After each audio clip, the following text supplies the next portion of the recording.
Hmm.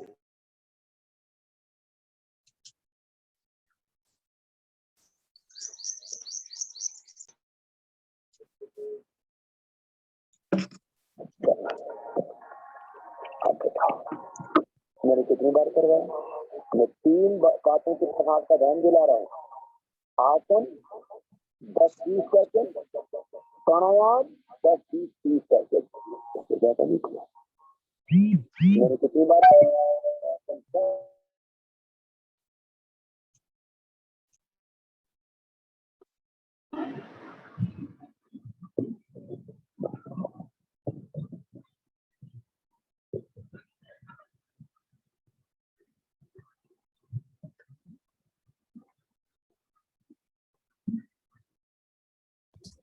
Recording in progress.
तो आपका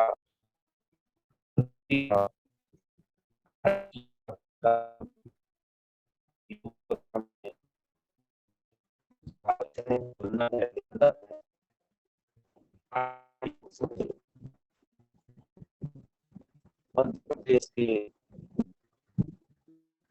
ऊर्जावान राज्यपाल कृष्ण योगेंद्र जी समिति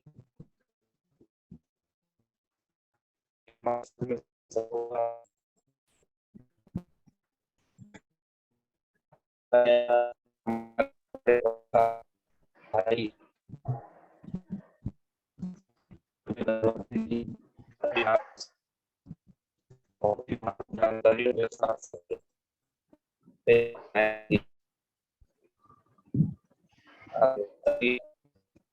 आ चुके तिवारी जी, आपकी आवाज सही नहीं आ पा रही है।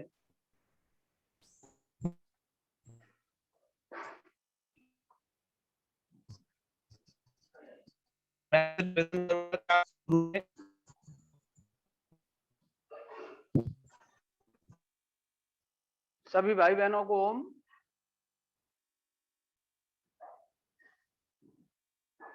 और हम आज का सत्र प्रारंभ करते हैं। हमारे भाई तिवारी जी कुछ बोल रहे थे, उनकी आवाज स्पष्ट समझ नहीं आ रही, हो सकता है सिग्नल का कि कोई गड़बड़ हो। मेरी आवाज सब तक पहुंच रही है क्या? एक कोई भाई म्यूट करके बता दे। जी पहुंच रही जी आ रही है अच्छे से। चलिए, तो अब हम प्रारंभ करते हैं। तो सबसे पहले ऐसे आसन में बैठ जाएंगे जिसमें हम लंबे समय तक आसानी से बैठ सकें। तो सबसे अच्छा आसन सिद्धासन होता है, सुखासन, तो जिसमें हम आसानी से बैठ सकें अच्छे से कुछ देर। और इसके बाद 3 बार पवित्र ओम का उच्चारण करेंगे, फिर प्रार्थना, गायत्री मंत्र, महामृत्युंजय मंत्र आदि का उच्चारण करते हुए फिर हम योग सत्र को प्रारंभ करेंगे। तो ठीक है, लंबी गहरी सांस के साथ 3 बार पवित्र ओम का उच्चारण।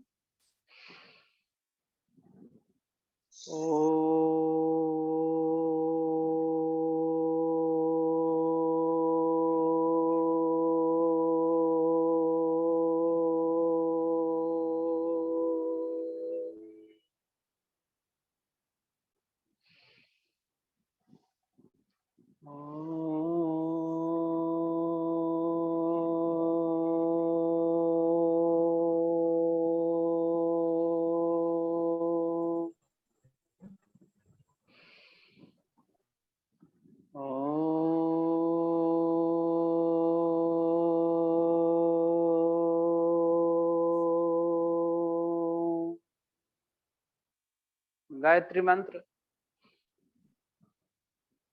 ओम भूर्भुवस्सुः तत्सवितुर्वरेण्यं भर्गो देवस्य धीमहि धियो यो नः प्रचोदयात्। ओम त्र्यंबकं यजामहे सुगंधिं पुष्टिवर्धनम् उर्वारुकमिव बन्धनान् मृत्योर्मुक्षीयमामृताम्। ओम सहना भवतु सहनौ भुनक्तु सह वीर्यं करवावहै तेजस्विनावधीतमस्तु मा विद्विषावहै। ओम असतो मा सद्गमय तमसो मा ज्योतिर्गमय मृत्योर्मामृतं गमय। ओम शांति शांति शांति। आप सभी भाई बहन सहयोग शिक्षक प्रशिक्षण शिविर ले रहे हैं, प्रशिक्षण ले रहे हैं, उसमें जितना योग अनिवार्य है उतनी ही प्रार्थना का भी उतना ही महत्व है। क्योंकि आपको प्रार्थना भी आना चाहिए। तो जिन भाई बहनों को आती है उनको बहुत अच्छी बात है, और नहीं आती तो वो इसका धीरे धीरे हम 25 दिन साथ में। शायद आज आपका कौन सा दिवस है आज? क्या मैं अभी कहीं और पहले व्यस्त था मेरी।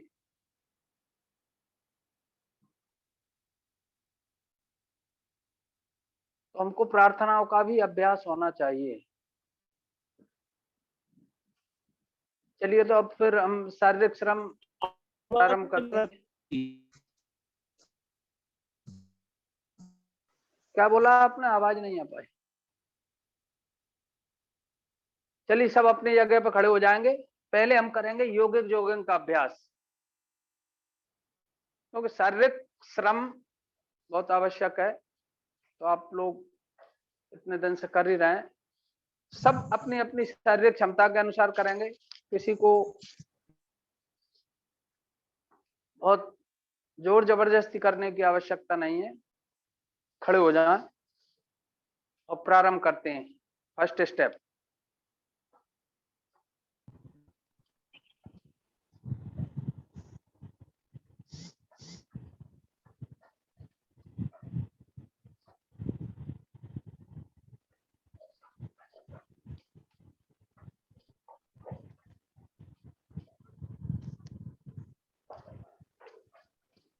चलिए, सेकंड, और ऊपर तक आ जाएगा। पैर भी थोड़ा सा और ज्यादा उठेगा।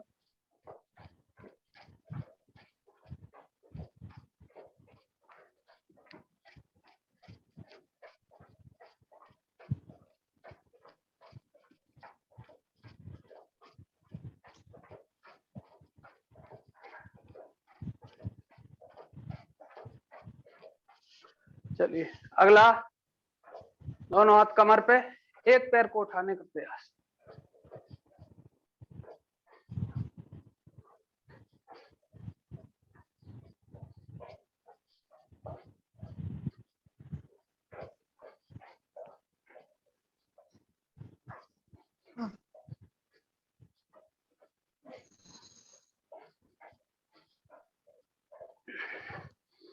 चलिए, अगला, थोड़ा सा बैठेंगे।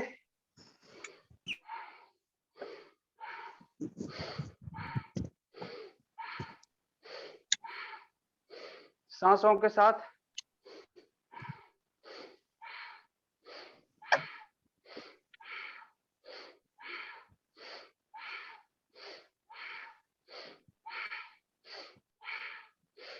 चलिए, अगला, दोनों पैरों में लगभग 1-1.5 फीट का गैप, दोनों हाथ सामने, सांस भरते हुए पीछे को।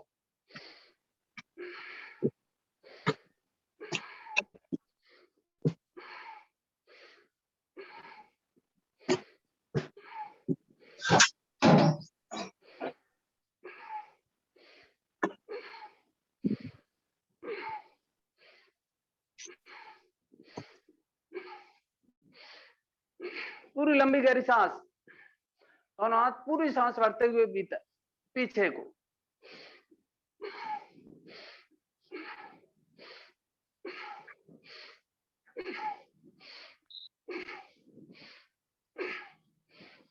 चलिए, अगला स्टेप, त्रिकोणासन। दोनों पैरों में गैप रहेगा।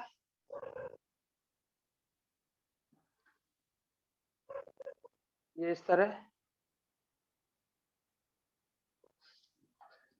आपको ये धीरे धीरे अभ्यास करना है। पहले धीरे धीरे प्रैक्टिस करते हैं, इसके बाद जब अभ्यास में आ जाता है तो फिर इसको अब 2-4 बार तेज गति से भी कर सकते हैं। त्रिकोणासन, कोणासन, पादहस्तासन, ये तीनों आसन सेंट्रल ओबेसिटी के लिए, मोटापे के आसनों में विशेष आसन है। जिनको, जिनका पेट मोटा है या बीच में जिनका ज्यादा मोटापा है, वो इन अभ्यासों को धीरे धीरे अभ्यास के बाद बढ़ाते रहे। 5, 10, 20, 25, 50 बार, तो फिर 100 बार इनके अभ्यास कर सकते हैं। अब दोनों हाथ सीधे, दोनों हाथ इस तरह। अब दाहिने हाथ को बाएं पैर से लगाएंगे। दाहिने हाथ को बाएं पैर के अंगूठे से, एक हाथ ऊपर रहेगा, उधर ही हमारी निगाह रहेगी।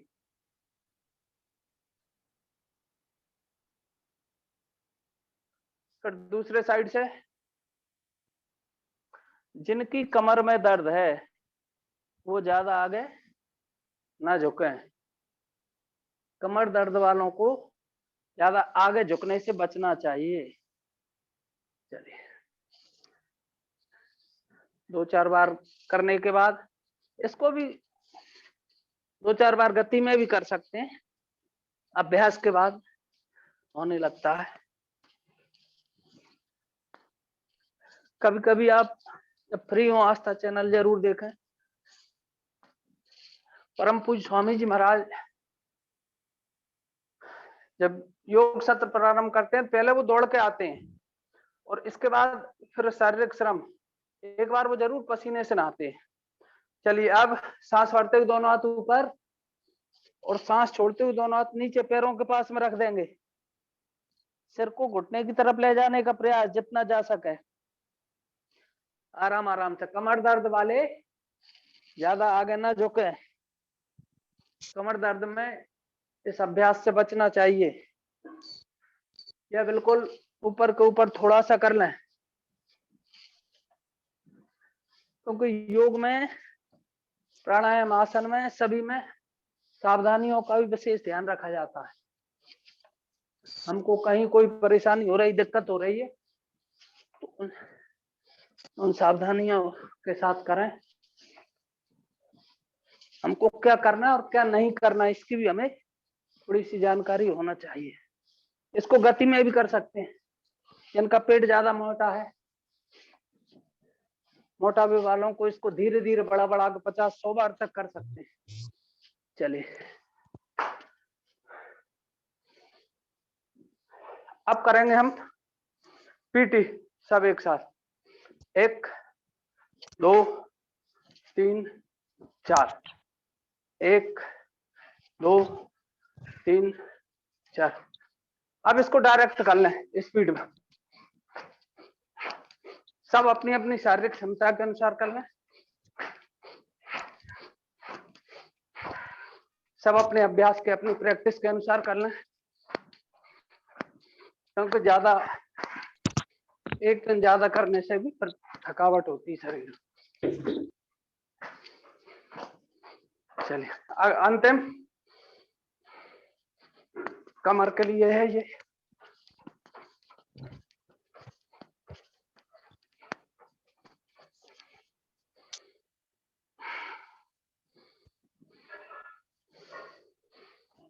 अब हम करेंगे सूर्य नमस्कार। सूर्य नमस्कार के 12 पोज हैं और 7 आसन है। तो प्रारंभ करते हैं। 1 ये प्रणाम मुद्रा, 2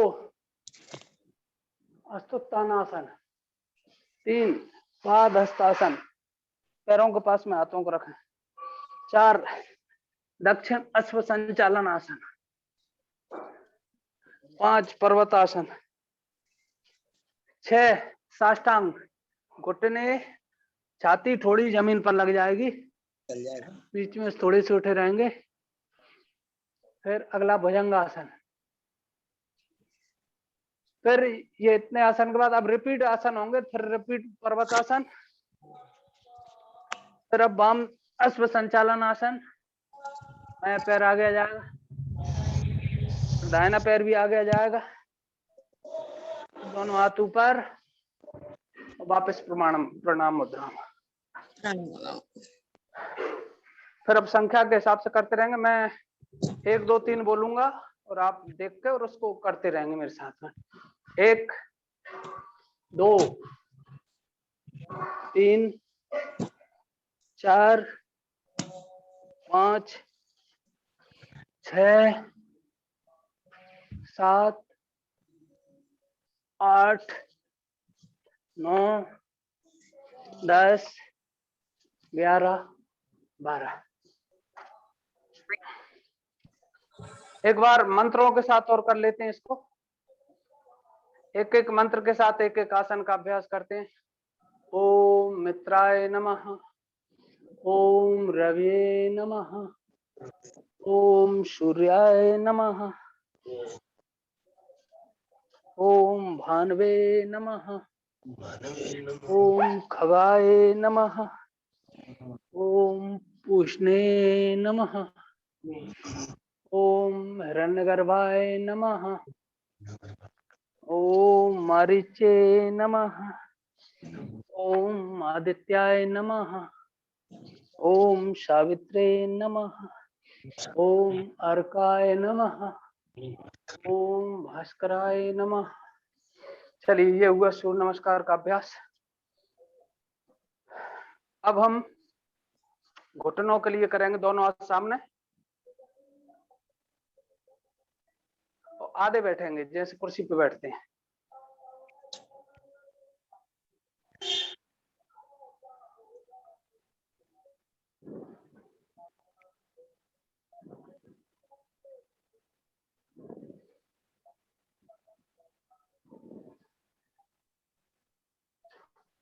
चलिए,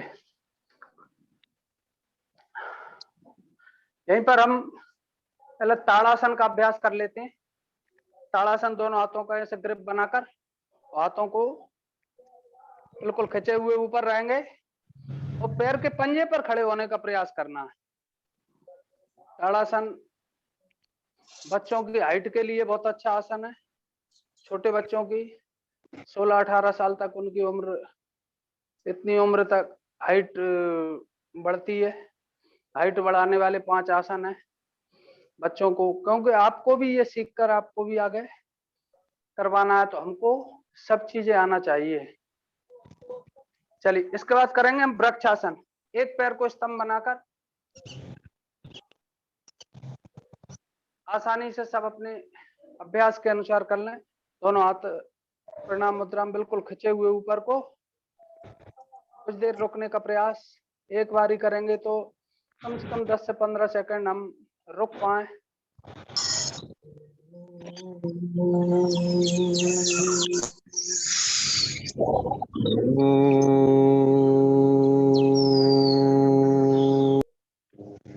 चलिए, अब दूसरे पैर से कर लेंगे। आप सभी भाई बहन अच्छा अभ्यास कर रहे हैं।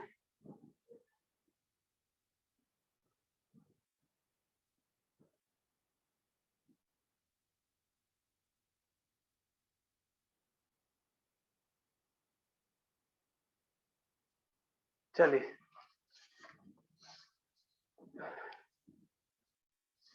अब कुछ सामान्य बैठक कर लेंगे,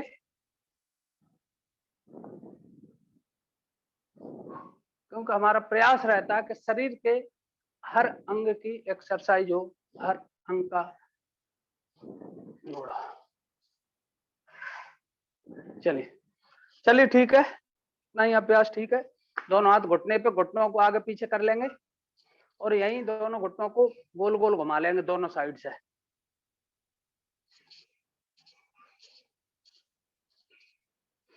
इसके बाद में अंत में दंड सब अपनी अपनी शारीरिक क्षमता के अनुसार कर लें, अभ्यास के अनुसार कर लें। कोई बहुत ज्यादा, जिसको जितना अभ्यास हो, फिर भी थोड़ा सा करने का प्रयास करें। पहला और अंतिम दंड करते हैं 5-5 बार।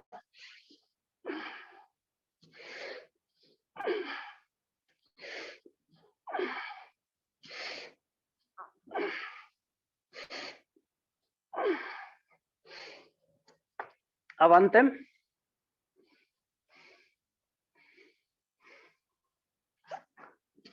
1 2 3 4 5।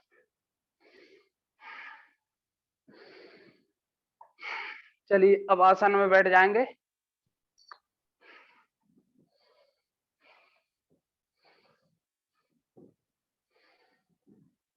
दो चार लंबी गहरी सांस, और अब हम प्राणायाम प्रारंभ करेंगे। तो सबसे पहले हम करते हैं भस्त्रिका प्राणायाम।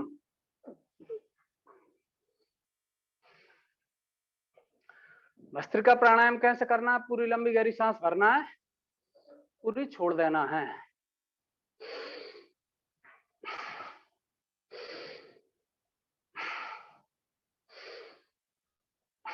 हम जब सांस भरें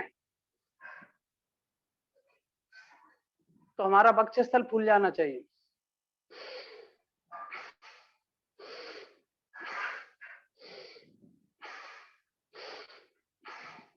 हम जो सामान्य सांस लेते हैं उससे 10 से 15 गुना अधिक ऑक्सीजन हम अपने भस्त्रिका प्राणायाम के माध्यम से अपने फेफड़ों तक पहुंचाते हैं।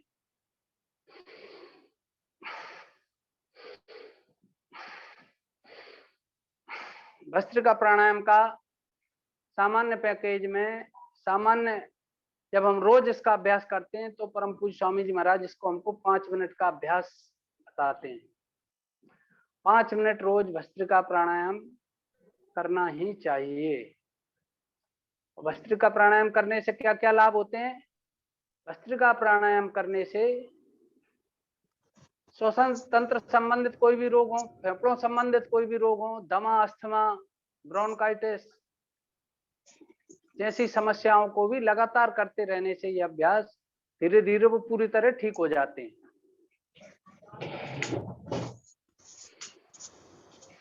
तो आप लोग करते रहें पूरे समय। मुझे तो बोलना पड़ रहा है इसलिए मैं कम कर पाऊं, लेकिन आपको जैसे 5 मिनट समय है तो पूरा 5 मिनट उसका अभ्यास करना ही है।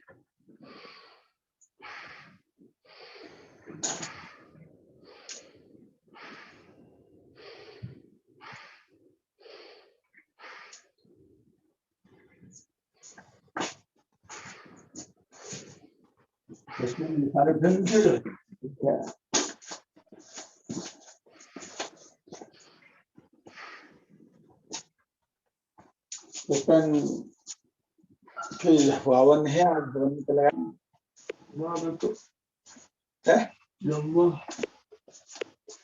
कहाँ जाएगा? अभी करते रहे भस्त्रिका प्राणायाम। अभी रोज चलिए।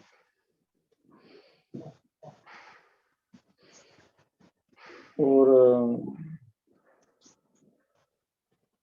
कई नाम से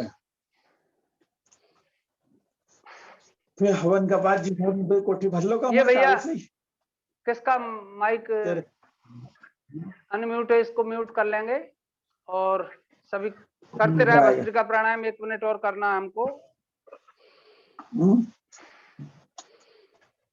5 मिनट का अभ्यास है। 5 मिनट आपको करना है।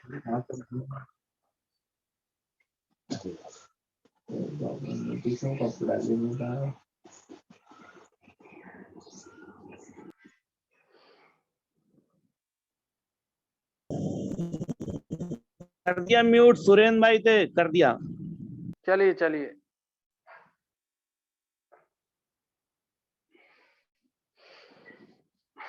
चलिए विश्राम। इसके बाद अब हम करते हैं अगला प्राणायाम। अगला प्राणायाम है कपालभाति प्राणायाम। कपालभाति एक क्रिया है, इसको प्राणायाम में भी लिया जाता है और क्रिया में भी लिया जाता है। कपालभाति प्राणायाम कैसे करना है? कपालभाति प्राणायाम में हमको झटके से सांस को बाहर छोड़ना है। जैसे आपके सामने कोई मोमबत्ती जल रही है, आपका मुंह बंद रहेगा तो आप उसको नाक से फूंक के बुझा रहे हैं।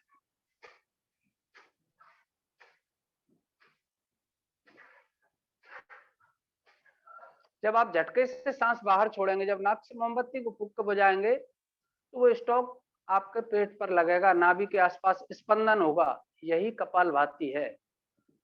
और कपालभाति प्राणायाम का अभ्यास कितनी देर करते हैं? कम से कम इसका 5-5 मिनट के 3 राउंड कर लें और 15 मिनट इसका अभ्यास हम रोज करते हैं और इतने समय तक इसका अभ्यास करना ही चाहिए। तो परम पूज्य स्वामी जी महाराज ने बहुत अनुसंधान के बाद सभी प्राणायामों का समय निश्चित किया है।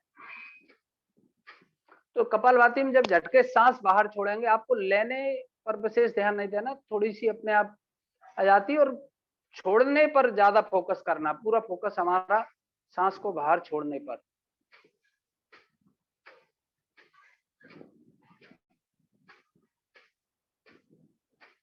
मध्यम गति, मध्यम शक्ति, 1 सेकंड में 1 स्ट्रोक, 1 मिनट में लगभग 60। 15 मिनट में इसका हमारा लगभग 900 बार अभ्यास हो जाता है। अद्भुत लाभकारी प्राणायाम है कपालभाति प्राणायाम। कपालभाति प्राणायाम करने से हमारा डाइजेशन सिस्टम मजबूत होता है और पेट के आंतरिक अंगों का व्यायाम होता है। पेट में कहीं भी कोई गड़बड़ी होती है, कहीं भी कोई कमी होती है, तो वो धीरे धीरे लगातार अभ्यास करते रहने से पूरी तरह ठीक हो जाती है।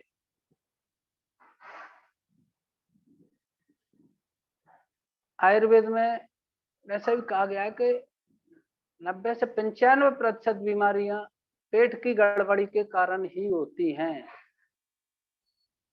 क्योंकि पेट हमारे खाने पीने में कुछ गड़बड़ी हो जाती है या हम जो खाते हैं उसका सही पाचन नहीं हो पाता, तो इसकी वजह से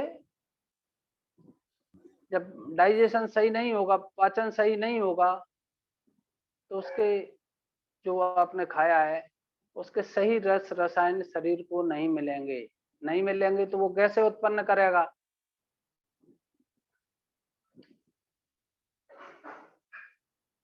तो हम क्या खा रहे हैं ये बहुत महत्वपूर्ण नहीं है, हम जो खा रहे हैं उसका कितना पाचन हो रहा है ये बहुत महत्वपूर्ण है। तो हम जो भोजन करें उसका सही पाचन हो। कई बार आपने देखा होगा कोई व्यक्ति शरीर से हष्ट-पुष्ट गरीब परिवार से होते हुए भी उसकी आर्थिक स्थिति अच्छी नहीं होती, बहुत अच्छा भोजन नहीं करता, लेकिन फिर भी उसका शरीर तंदुरुस्त रहता है, स्वस्थ रहता है।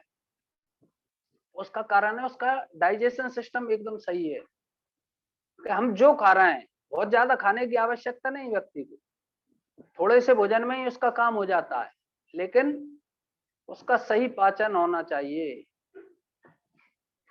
तो जो हम भोजन कर रहे हैं उसका सही पाचन हो रहा है तो शरीर को उचित मात्रा में जहाँ जो रस रसायन की आवश्यकता है वो उनको मिल जाते हैं और शरीर की पूर्ति हो जाती है। तो करते रहें, लगातार करना है हमको कपालभाति प्राणायाम। जिनको बैठने का लगातार अभ्यास नहीं है, आयुर्वेद के बारे में बैठने में अगर दिक्कत आ रही है तो आप बैठे बैठे भी पैर के उंगली अंगूठे को चला सकते हैं, और फिर भी किसी को ज्यादा दिक्कत आए तो पैर सीधे करके भी एक बार आगे पीछे कर लेंगे तो उससे जो परेशानी आ रही है वो दूर हो जाएगी। कई लोगों को ज्यादा देर बैठने में पैरों में झुनझुनी आ जाती क्योंकि हमारा अभ्यास नहीं रहा। हम ज्यादा देर आजकल नीचे बैठने का काम खत्म हो गया है, नीचे लोग बैठते ही नहीं हैं, कुर्सी बैठ जाते हैं या कहीं भी, तो हमें अभ्यास नहीं रहता। तो इसलिए कई बार थोड़ी सी परेशानी आने लगती। लगातार करना है आपको कपालभाति प्राणायाम, ना रुकेंगे ना थकेंगे।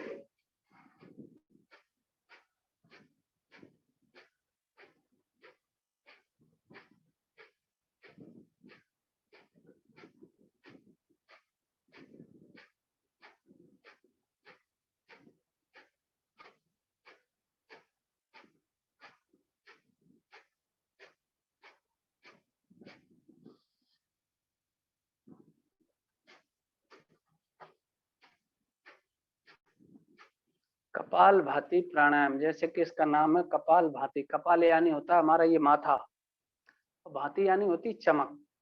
जब आप लगातार कपालभाति प्राणायाम करेंगे तो आपके चेहरे पर ओज तेज एक चमक आएगी। उसका कारण है कि कपालभाति से हमारा जब पेट सही हो जाएगा, डाइजेशन सिस्टम सही हो जाएगा, तो हमारे चेहरे पर ओज तेज आ जाएगा। कई लोगों को आपने देखा होगा चेहरे पे कहीं भी स्पॉट से हो जाते हैं, सफेद सफेद से या वैसे, तो वो हमारे पेट की गड़बड़ी के कारण ही होते हैं।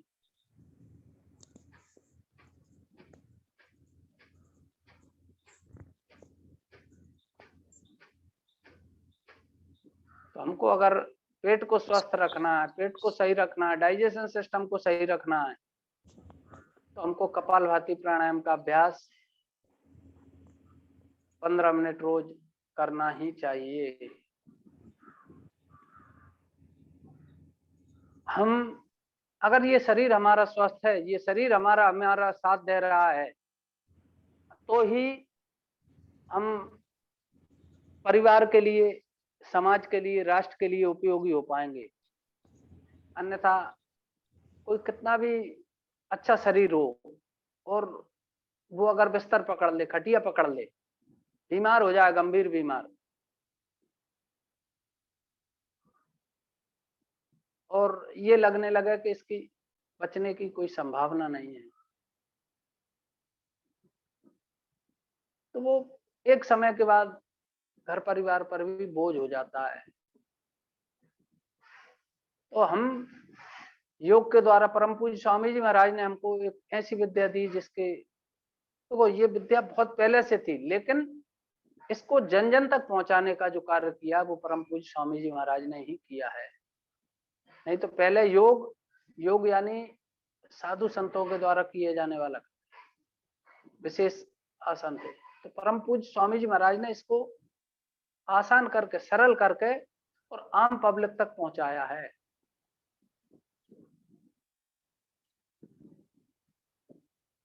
करते रहेंगे कपालभाति प्राणायाम। किसी को बैठने में परेशानी आ रही तो वो पैर सीधे करके और फिर दोबारा बैठ जाएं, या लगातार करने का भी अभ्यास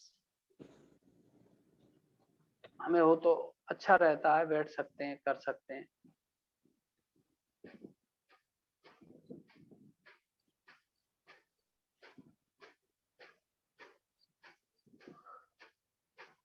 अभ्यासों को हम लगातार प्रयास के बाद अभ्यासों का समय बढ़ा सकते हैं।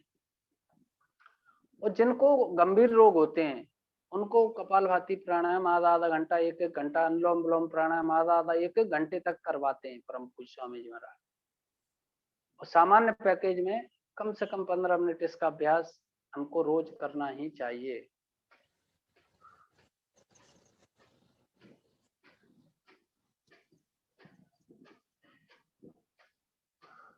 और आप भाई बहनों को भी ये 25 दिन का योग प्रशिक्षण लेके चलो और फिर अपनी योग कक्षा संचालित करना है, तो आपको भी आगे लोगों को योग प्राणायाम करवाना है। तो उसका सबसे बड़ा फायदा क्या होता है कि तो हमारी रेगुलरिटी बनी रहती है। हम तो कर ही रहे हैं, अगर घर में बैठ के करेंगे तो बाहर निकल के करेंगे, अपने कॉलोनी में भी करेंगे या कहीं भी करेंगे, 2, 4, 5, 10 जितने लोग आ सकें उनको बुलाकर करेंगे तो हमारा भी होगा और एक अन्य कार्य भी होगा पुरुषार्थ का।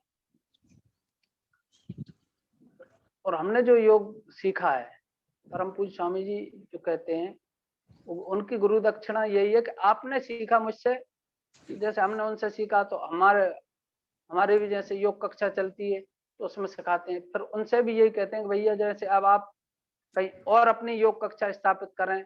और परम पूज्य स्वामी जी महाराज का जो लक्ष्य है कि अंतिम व्यक्ति तक योग पहुंचे, जन जन तक योग पहुंचे। हालांकि उसने अभी ये कोरोना ने इसमें काफी सहयोग किया है कि लोगों में योग के प्रति जागरूकता बढ़ी है।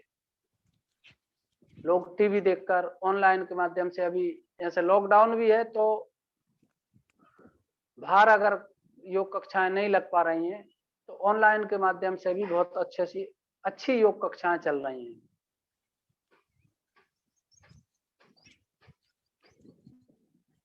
हमारी भी रोज योग कक्षा चलती है और मेरे जो 5-10 मिनट जो लेट होने का कारण रहा, हमारी जो योग कक्षा चलती है वो 6 बजे से चलती है और मेरी जो बात हुई थी तिवारी जी से तो 5:45 के लिए मैंने बोला था। हालांकि फिर जब मैंने सुबह देखा अचानक 5:30 का टाइम डला है लिंक पे, तो फिर मैंने तुरंत उसको 2-5 मिनट में प्रारंभ किया।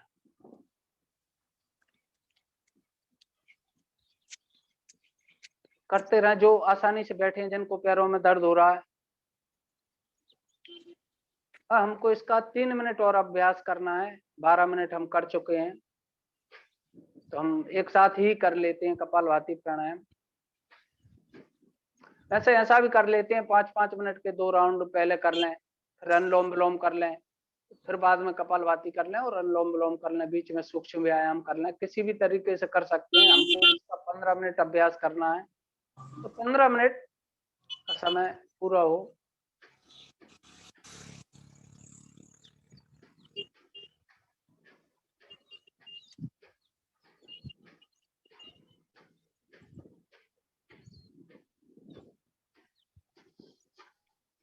आगे आप सबको, भाई बहनों को, प्रार्थनाओं का भी अभ्यास होना चाहिए। अगर हमको याद नहीं है 2 3 4 मंत्र जो हैं, तो उनको हम याद कर लें, उनके अर्थ भी याद कर लें, क्योंकि प्रार्थना में हम ईश्वर से क्या प्रार्थना कर रहे हैं इसका हमको अर्थ भी याद हो तो अच्छा रहता है। जैसे और कोई आप बड़ी एग्जाम देंगे योग से संबंधित, तो उसमें वो प्रार्थनाएं भी पूछी जाती है, उनके अर्थ भी पूछ सकते हैं। तो हमको, क्योंकि रोज हम करते हैं तो अभ्यास में प्रार्थना हो जाती है, तो उनके अर्थ भी सामान्य तौर से हम देख लें, 1 2 4 बार पढ़ लेंगे तो सामान्य याद हो जाते हैं।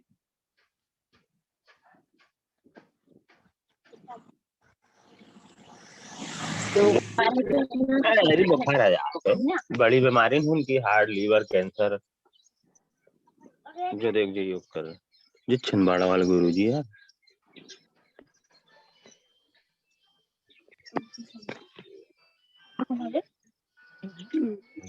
नहीं, योग कर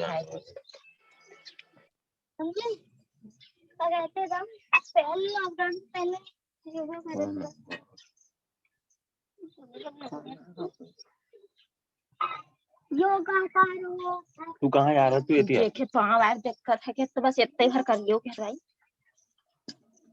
इतिया नहीं माया योग करियो। सामने वाली मेरे साथी का ज्यादा नहीं बन रहा, कम से कम इतने भर करो। साले तो कोई भी चीज में इंटरेस्ट नहीं है तेरा। बैठी तो करोगे टाइम लगता ही नहीं है। आराम लगे पाँव में के उतने कर सक रही हूँ। चलिए विश्राम कर लें और पैर खोलना है तो एक बार पैर खोलना है, क्योंकि लगातार बैठने का अभ्यास नहीं रहता है। और 15 मिनट हमारा कपालभाति प्राणायाम पूरा हो गया। थोड़ा सा यहाँ पर तो इस तरह मसल लेंगे। 15 मिनट का अभ्यास पूरा हो गया, तो अब हम राकेश जी बाह्य प्राणायाम करें। बाह्य प्राणायाम करेंगे जो कपालभाति के बाद ही किया जाता है। तो बाह्य प्राणायाम कैसे करना है पहले आप सुन लें। बाह्य प्राणायाम में सांस को बाहर छोड़कर बाहर रोक देते हैं और 3 बंद लगाते हैं, मूल बंद, ध्यान बंद, अंदर बंद। मूल बंद में हमारे यानी श्वास को संकुचित करते हैं, जन्नेंद्रियों को ऊपर को खींचते हैं। ध्यान बंद में पेट को अधिकतम अंदर और जालंधर बंद में ठोड़ी को कंठकूप से लगाते हैं। जिनकी गर्दन में दर्द हो तो ठोड़ी को कंठकूप से ज्यादा ना झुकाएं। जिनको सर्वाइकल स्पॉन्डिलाइटिस की परेशानी है वो गर्दन को बहुत ज्यादा आगे ना झुकाएं। तो करेंगे 3 बार बाह्य प्राणायाम, सांस को बाहर छोड़कर बाहर रोक देंगे, 3 बंद एक साथ।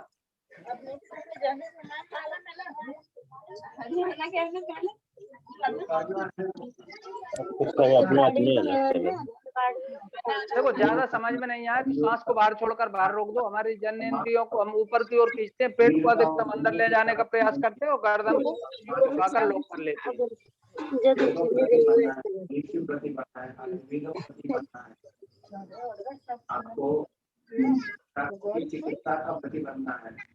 भैया ये अपना माइक म्यूट कर लें, वो माइक किसका चल रहा है?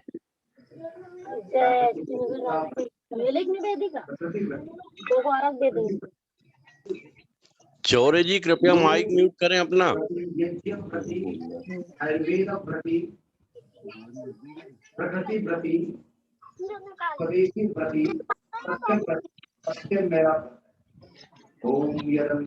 तीन बार बाह्य प्राणायाम करने के बाद अब हम करेंगे इसकी सहयोगी क्रिया अग्निसार क्रिया। अग्निसार क्रिया हम क्या करते हैं, इसमें भी सांस को बाहर छोड़कर बाहर रोक देते हैं और आंतरिक बल से केवल पेट को अंदर बाहर करते हैं। राकेश जाट जी कृपया माइक म्यूट करें अपना।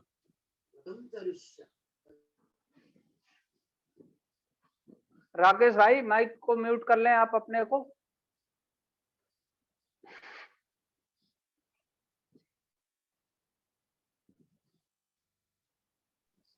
गुरुजी इस आसन के बारे में दोबारा बताएंगे, इस प्राणायाम के बारे में? हाँ, अग्निसार क्रिया है। अग्निसार क्रिया कैसे करते हैं कि सांस को बाहर छोड़कर बाहर रोक देते हैं और आंतरिक बल से केवल सांस बाहर ही रोकी रहेगी, केवल पेट को अंदर बाहर करते हैं।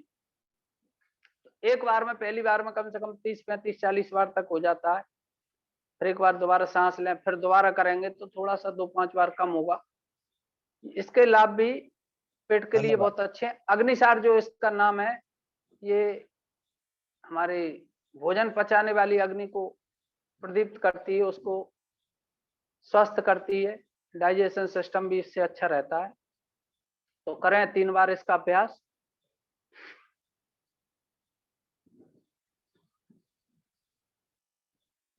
वो तीनों बंद कौन से, एक बार और बता दीजिएगा। अच्छा, वो पहले, इसके पहले किया था वो बंद वाला अपन ने, वो बाह्य प्राणायाम है। तो बाह्य प्राणायाम कैसे करते हैं कि आपने सांस को बाहर छोड़कर बाहर रोक दिया और सबसे पहले मूलबंद लगाया। मूलबंद में हमारे यानी श्वास को संकुचित करते हैं, ऊपर की ओर खींचते हैं। फिर उड्डयन बंद में पेट को अधिकतम अंदर करने का प्रयास करते हैं और जालंधर बंद में ठोड़ी को कंठकूक से लगा लेते हैं। जिनकी गर्दन में दर्द हो वो ज्यादा गर्दन आगे ना झुकाएं। तीनों बंद लगा के एक साथ लग जाते हैं। वो तो सांस आपने बाहर छोड़ी और नीचे से खींच के पेट को अंदर, और ये इस तरह। जितनी देर हम होल्ड कर सके उतनी देर रुके, फिर सांस गर्दन को सीधी करते हुए सांस लेकर सामान्य स्थिति में आ जाएं। तो वो बाह्य प्राणायाम है। वो बाह्य प्राणायाम कपालभाति के बाद ही किया जाता है। उसके बाद हम ये अग्निसार क्रिया करते हैं।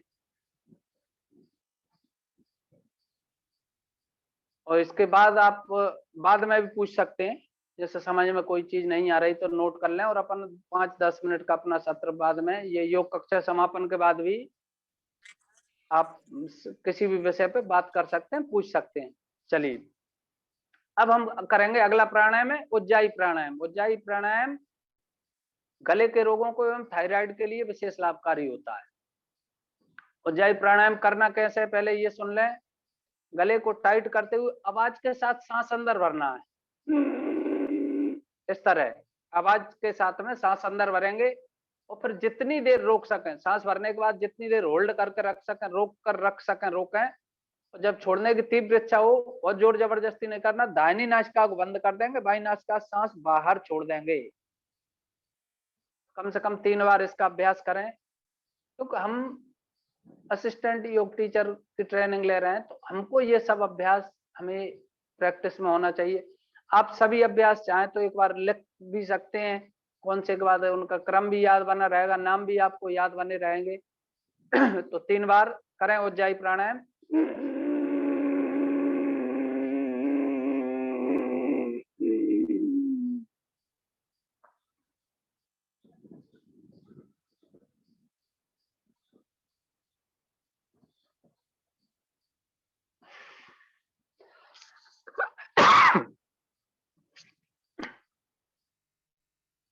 एक दो बार एक अभ्यास और कर लें, एक बार और कर लें, आपका हो गया होगा। और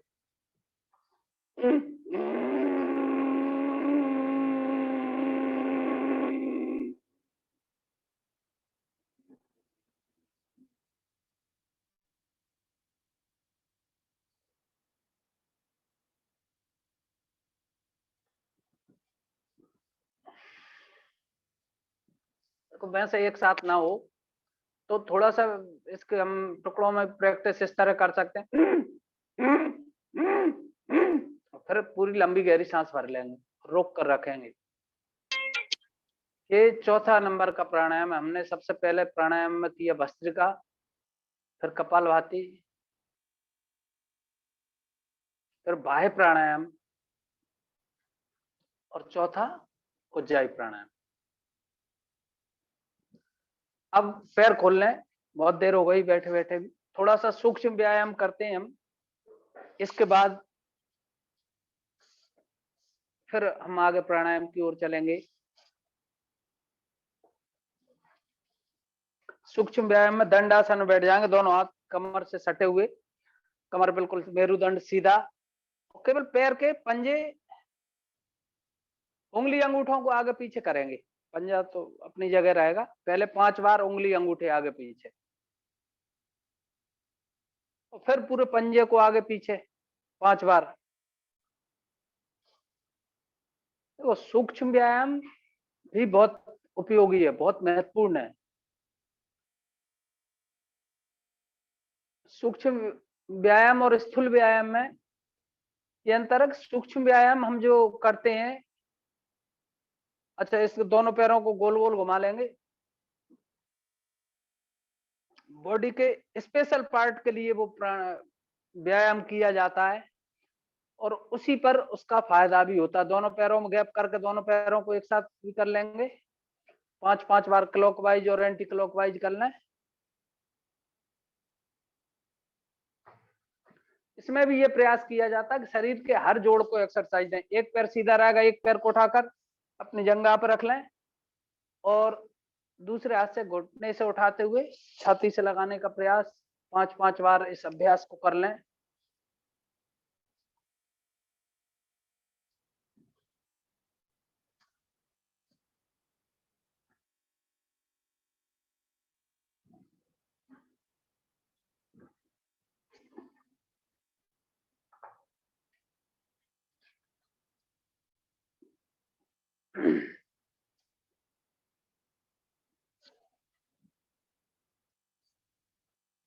अब करेंगे स्थित कोणासन, दोनों पैर चौड़े, दाहिने हाथ से बाएं पैर को छुएंगे, एक हाथ पीछे, फिर इस तरह ये कम से कम 5-5-10 बार इसका अभ्यास कर लें।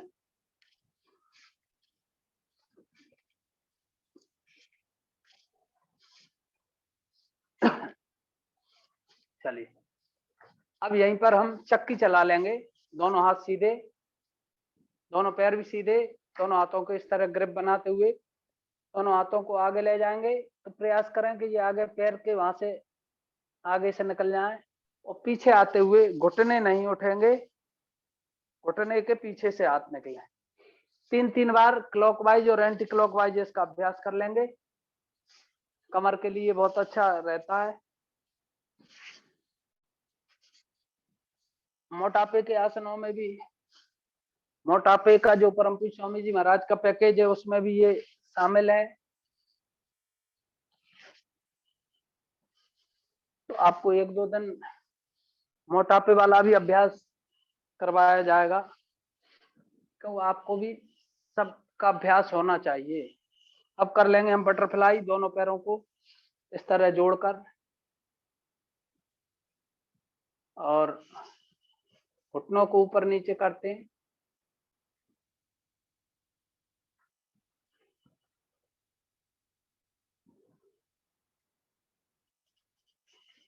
चलिए अब हम फिर से आसन में बैठ जाएंगे और अब हम करेंगे हाथों के। हम दोपहर में भोजन के बाद वज्रासन में बैठ जाएं, क्योंकि भोजन के बाद वज्रासन में बैठने से हमारा डाइजेशन अच्छा रहता है। और नाखूनों का घर्षण भी कर लें तो नाखूनों का घर्षण से आंखों के लिए और बालों के लिए बहुत अच्छा रहता है।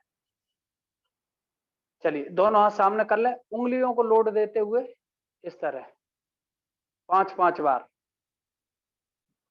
पर पूरी मुट्ठी बंद कर लेंगे, अंगूठा अंदर मुट्ठी बंद।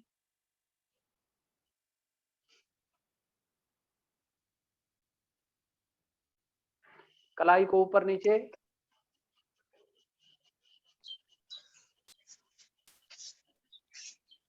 फिर अंगूठा अंदर मुट्ठी बंद और यहीं के यहीं ये गोल गोल राउंड में घुमा लेंगे।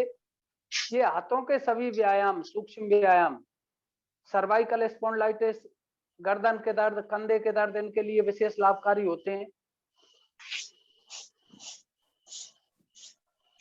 आजकल सर्वाइकल स्पॉन्डिलाइटिस बहुत चल रहा है, बहुत लोगों को होता है, गर्दन के दर्द, कंधे के दर्द, क्योंकि हमारे काम इस तरह के हो गए हैं जैसे कुछ लोग लगातार कंप्यूटर पर कार्य करते हैं। चलिए दोनों हाथों कंधे पर रख लेंगे और इस तरह गोल गोल 5-5 बार क्लॉकवाइज और एंटी क्लॉकवाइज। हमारे कार्य इस तरह के हो गए हैं। मोटरसाइकिल, कई लोगों को बहुत मोटरसाइकिल चलाना पड़ता है, उससे भी गर्दन के दर्द हो जाते हैं। कुछ लोगों को कंप्यूटर बैठना पड़ता है। चलिए दोनों हाथों को ग्रिप बनाकर सिर के पीछे से लेंगे, थोड़ा सा ताकत लगाते हुए खींचते हैं, फिर दूसरी साइड से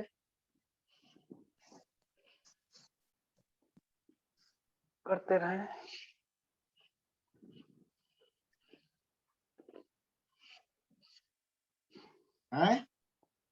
चलिए, एक हाथ से माथे पर ताकत लगाते हैं,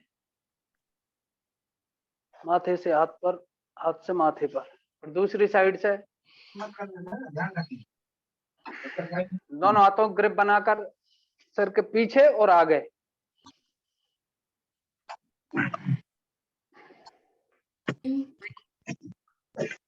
चलिए, अच्छे अब लाल हम जी, आपका माइक चालू है, बंद कीजिए। देखिए, आप लोग आदत डालिए माइक बंद करने की, है ना, चालू करके भूल जाते हैं, काफी डिस्टरबेंस होता है।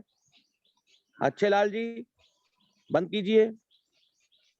अब हम मूर्छासन करेंगे। तो मूर्छासन में ऐसे बैठे हुए सांस भरते हुए ऊपर जाएंगे, आंखें बंद करके, और फिर ऊपर जाके आंखें खोल के कुछ देर आसमान देखेंगे, और फिर आंखें बंद करते हुए सामान्य स्थिति में आ जाएंगे। 3 बार कम से कम इसका अभ्यास।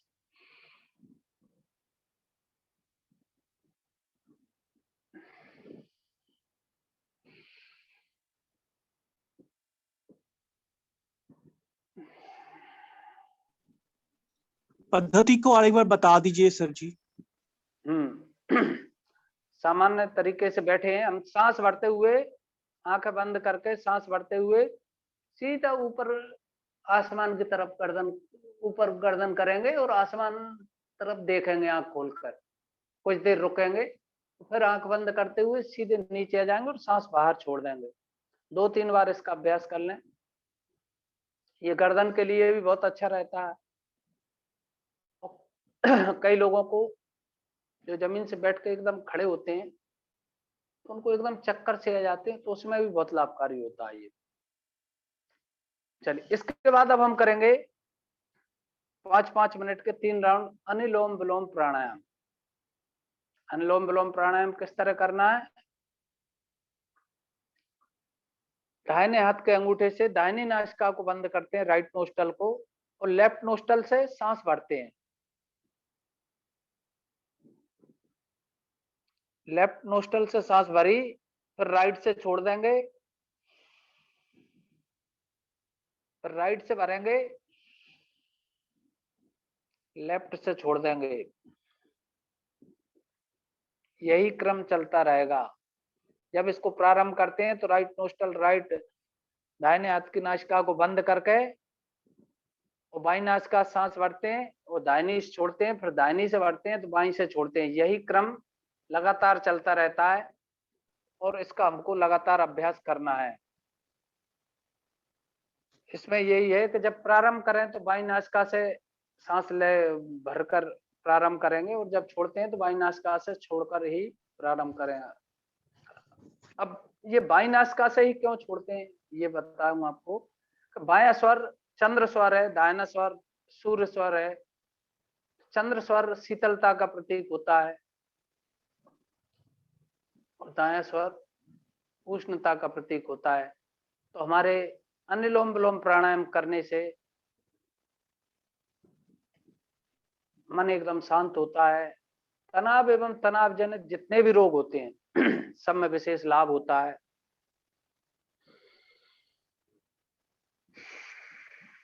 इसका भी हम 5-5 मिनट के 3 राउंड करवाते हैं, लगभग 15 मिनट का अभ्यास।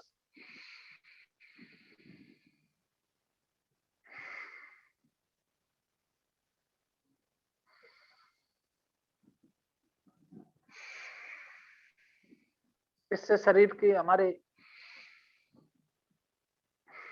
हार्ट के लिए बहुत अच्छा होता है। नस नाड़ियों के जो ब्लॉकेज होते हैं, धीरे धीरे जब आप लगातार इसका अभ्यास करते हैं तो वो ब्लॉकेज भी सही हो जाते हैं। आपका ब्लड प्रेशर नियंत्रण में रहता है।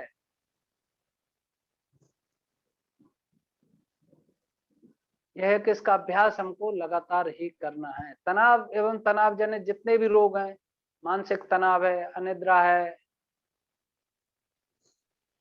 उनमें भी विशेष लाभकारी होता है। सब नस नाड़ियों का भी इससे शोधन होता है। नाड़ी शोधन प्राणायाम भी इसी तरह किया जाता है। उसमें थोड़ा सा सांस को होल्ड किया जाता है, तो ये उस तरह भी, उसका भी इसी तरह का लाभ रहता है। तो लगातार इसको करते रहना।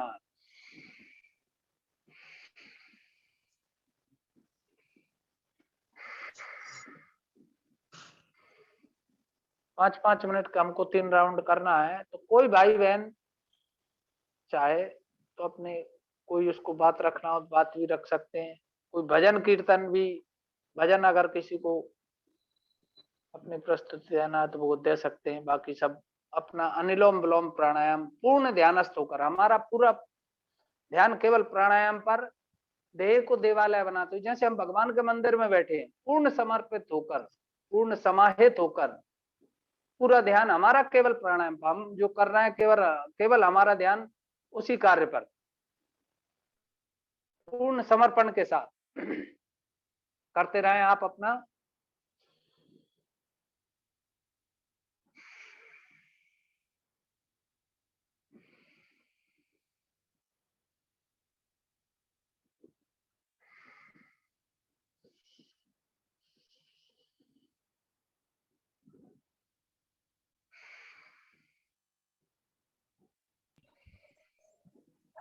कोई रूपा भाई जी बहन कीजिए, आप चाहे करिए। रूपा जी बैठिए, नहीं करिए। करना सबको है हमको, क्योंकि ये देखने से लाभ नहीं होगा, इसको हमको करने से ही लाभ होगा। और आप लोगों को चूंकि प्रशिक्षण ले रहे हैं तो आपको ये अभ्यास होना चाहिए, आपको कुछ चीजें लिखते भी रहना चाहिए। अब कुछ समझ में नहीं आ रहा तो योग सत्र के बाद आप 5-10 मिनट का हमारा प्रश्नोत्तर का भी सत्र रहेगा, तो उसमें आप पूछ सकते हैं।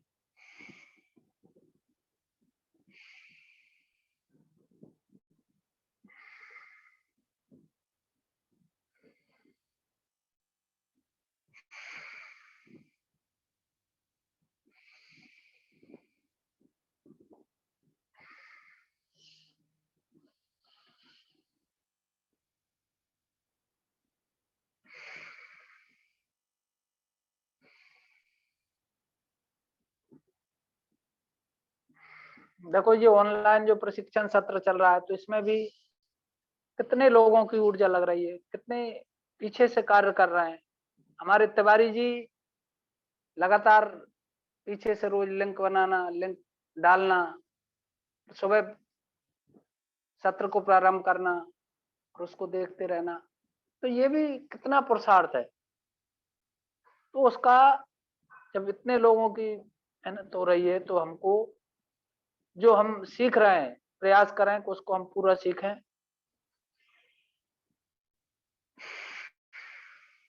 और अब आप जब इसको लगातार करेंगे तो उसके लाभ अपने आप आपको दिखने लगेंगे।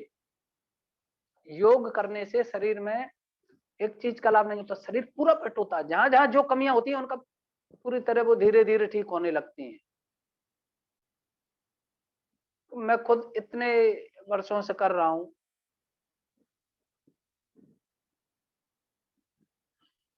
मैं 2007 से योग से जुड़ा, 2006 से जुड़ गया था और 2007 तक मैं पूरी तरह सीख गया था योग। और उसके बाद आज तक कि मैं योग लगातार करता हूं। हमारी योग कक्षा भी चलती है, बाहर चलती है, अभी लॉकडाउन की वजह से बंद है तो वो ऑनलाइन चल रही है। अभी प्रयास करता हूं कि एक दिन भी बगैर योग के ना रहना पड़े। कहीं ऐसी मजबूरी आ जाती है, कहीं यात्रा में भी रहते हैं तो कुछ महत्वपूर्ण चीज कपालभाति, अनुलोम विलोम, ट्रेन में बैठे हैं तो वहां भी कर लेते हैं। और उसका ये सुखद एक परिणाम कि मुझे इतने दिनों में, लगभग 14-15 वर्षों में सर्दी खांसी भी नहीं हुआ। कोई बुखार तो बड़ी चीज है, जबकि मैं भी हम एक सामान्य परिवारों में ही रहते हैं, परिवारों में बच्चे भी रहते हैं और भी सब रहते हैं। और सर्दी खांसी तो एक संक्रमण का रोग होता है, ये परिवार में एक से दूसरे को भी फैल जाता है। लेकिन हमारी योग के द्वारा इतनी इम्यूनिटी पावर स्ट्रांग हो जाती है कि वो संक्रमण हमारे पास से गुजर जाता है और हमको नहीं होता। तो इसका ये प्रत्यक्ष प्रमाण जो मैंने खुद ने अनुभव किया है। और आप भी जब इसको लगातार करेंगे तो आप इस चीज को अनुभव करेंगे। और इतने दिन देखो, आप अगर योग प्राणायाम से जुड़े हुए हो तो ये कोरोना जैसा संक्रमण से भी हम बचे रहेंगे। इसमें भी हमारे इम्यूनिटी पावर सबसे ज्यादा महत्वपूर्ण है। और जो भस्त्रिका प्राणायाम करते हैं, भस्त्रिका प्राणायाम में जो फेफड़ों के लिए किया जाता है वो भी बहुत महत्वपूर्ण है। उसके द्वारा आपको ये संक्रमण नहीं होगा। उज्जाई के द्वारा गले में और नाक में ही उसको रोक दिया जाएगा। या परम पूज्य स्वामी जी महाराज कई बार कहते हैं कि हम या तो अणु तेल, सटबिंदु तेल नाक में जरूर डालें, और ये अगर उपलब्ध ना हो तो हम सरसों का तेल डालें। और ये हमको सामान्यतः वैसे भी डालते रहना चाहिए। इससे हमारे नोजल्स, ये नाक बिल्कुल स्वस्थ रहती है, ठीक रहती है। कल मैं कोई एक डॉक्टर का वो सुन रहा था, वो ब्लैक फंगस के लिए बता रहे थे। तो वो खुद अपने अनुभव में बता रहे थे, फिर कह रहे थे कि नाक में आप सरसों का तेल डालें। जबकि परम पूज्य स्वामी जी कब से वो कहते रहते हैं। तो अब वो भी जब प्रैक्टिकल कर रहे हैं तो उनको भी लग रहा है कि हाँ यार, सरसों के तेल से ये चीजें ठीक हो जाती हैं। या अणु तेल, सटबिंदु तेल, अगर वो उपलब्ध नहीं हो रहा है तो बादाम रोगन तेल भी होता है, नाक में डाल सकते हैं उसको। सामान्यतः भी डालते रहे। बादाम का तेल मस्तिष्क के लिए भी बहुत अच्छा होता है। महीने में 15 दिन में अगर रोज नहीं डाल पा रहा है, आप 8 दिन में कभी एक बार शुद्ध गाय का घी है तो गाय का घी भी डाल सकते हैं। ये हमारे मस्तिष्क के लिए भी अच्छा होता है, नाक के लिए भी अच्छा होता है। और ये नाक के द्वारा अगर अंदर भी चला जाएगा तो उससे कोई परेशानी नहीं होती। जिनको बहुत ज्यादा जुकाम रहता है, साइनस की परेशानी रहती है, राजकुमारी रजक जी मोबाइल बंद कीजिए, म्यूट कीजिए। साइनस रहता है या कफ कोल्ड ज्यादा रहता है, वो नाक में सरसों का तेल डालें। सरसों के तेल से आपको काफी फायदा होगा। करते रहें। अनुलोम विलोम अगर आप करते रहेंगे लगातार तो आपको इस तरह की कोई समस्याएं नहीं होंगी। अनुलोम विलोम प्राणायाम करने में कई बार थोड़ा सा हाथ में दर्द होने लगता है, और तो कोई परेशानी नहीं होती, तो इसको आप हाथ बदल के भी कर सकते हैं कोई। लेकिन ये थोड़ा सा ध्यान रखेंगे कि प्रारंभ करें तो बाई नासिका से सांस लेना ही प्रारंभ करें। और धीरे धीरे अभ्यास के बाद वो प्रैक्टिस में आ जाता है।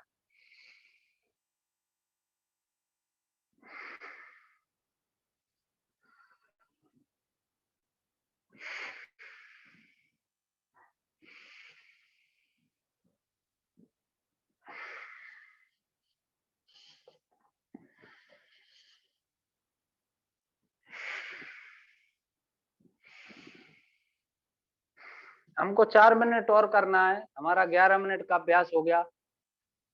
कोई भाई बहन कोई भजन सुनाना चाहते हैं तो वो सुना सकते हैं 4 मिनट में,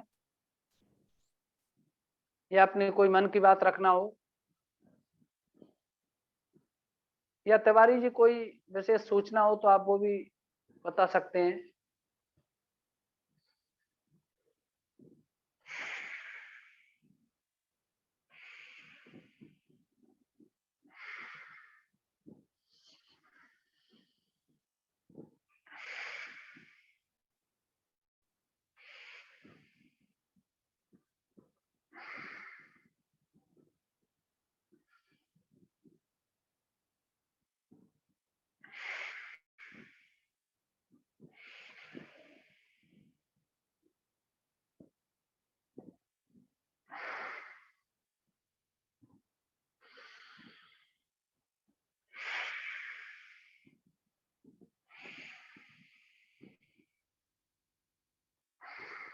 जब हम प्राणायाम करते हैं तो हमारा पूरा ध्यान केवल प्राणायाम पर हो, पूर्ण ध्यानस्थ होकर, देह को देवालय बनाते हुए।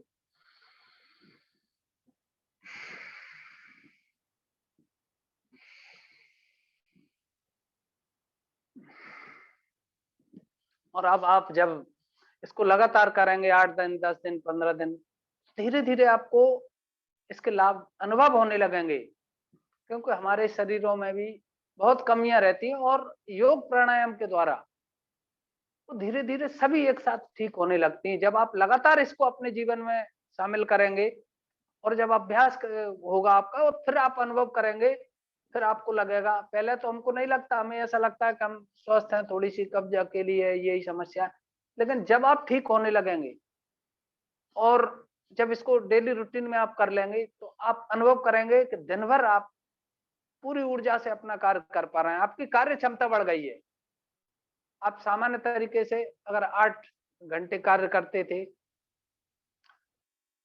तो आप धीरे धीरे 10 घंटे, 12 घंटे, 14 से 16 घंटे तक आप पूरी ऊर्जा के साथ अपना कार्य करते रहेंगे, तो आपको कहीं कोई थकावट नहीं होगी, कहीं कोई परेशानी नहीं होगी, और आप सुबह जैसी ऊर्जा से कार्य कर रहे हैं, शाम को भी लगातार उसी ऊर्जा से आप कार्य करते रहेंगे।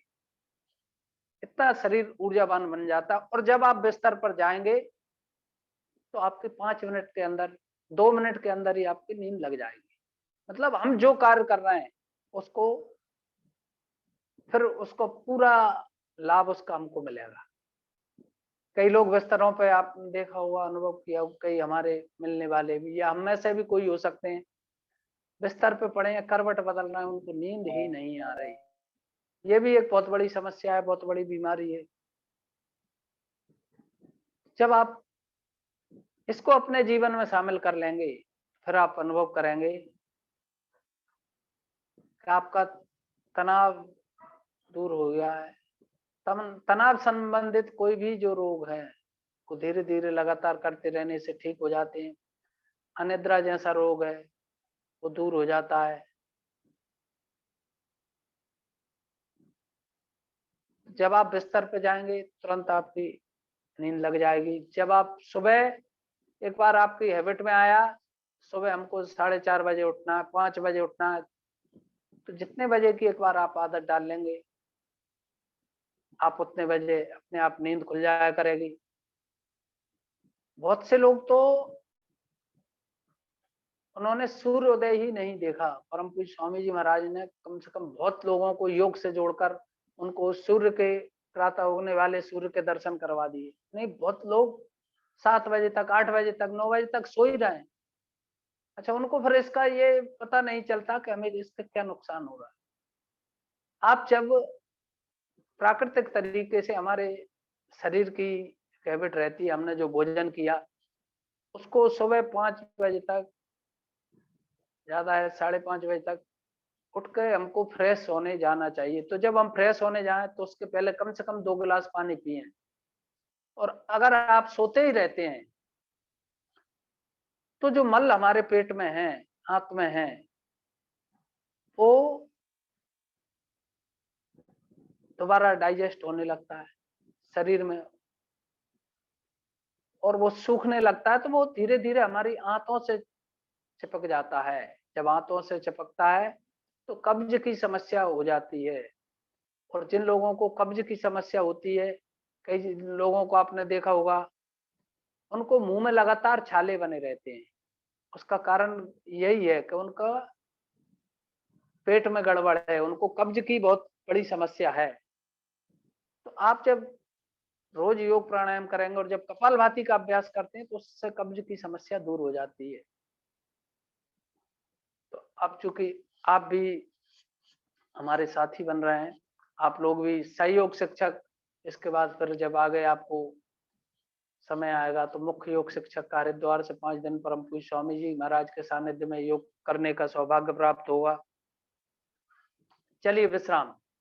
हम 15 मिनट, 16 मिनट हो गए हमें। लगातार हमने अनुलोम विलोम प्राणायाम का अभ्यास किया। अब अनुलोम विलोम के बाद अब हम करेंगे भ्रामरी प्राणायाम। पहले आप सुन लें।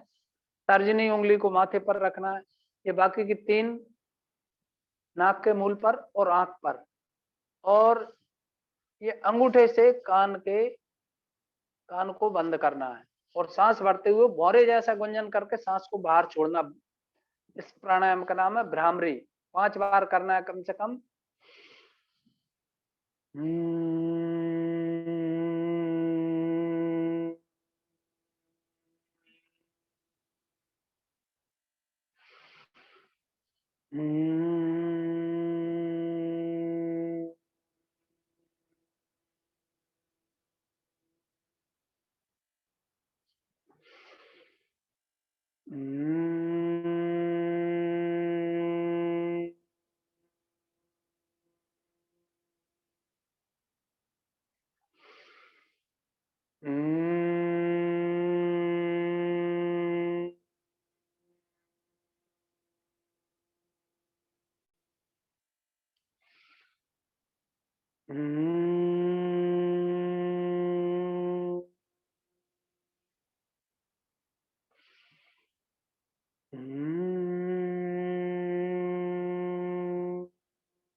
आंखें बंद रहेंगी।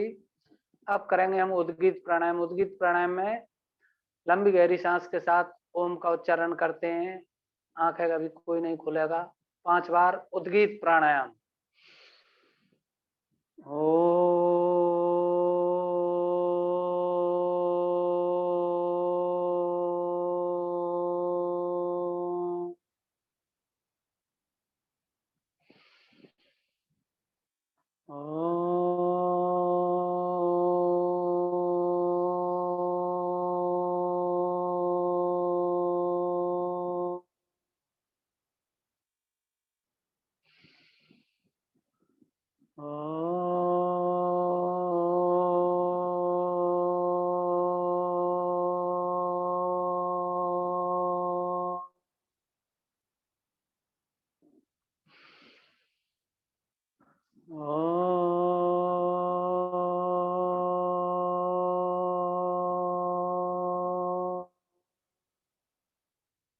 एक बार और।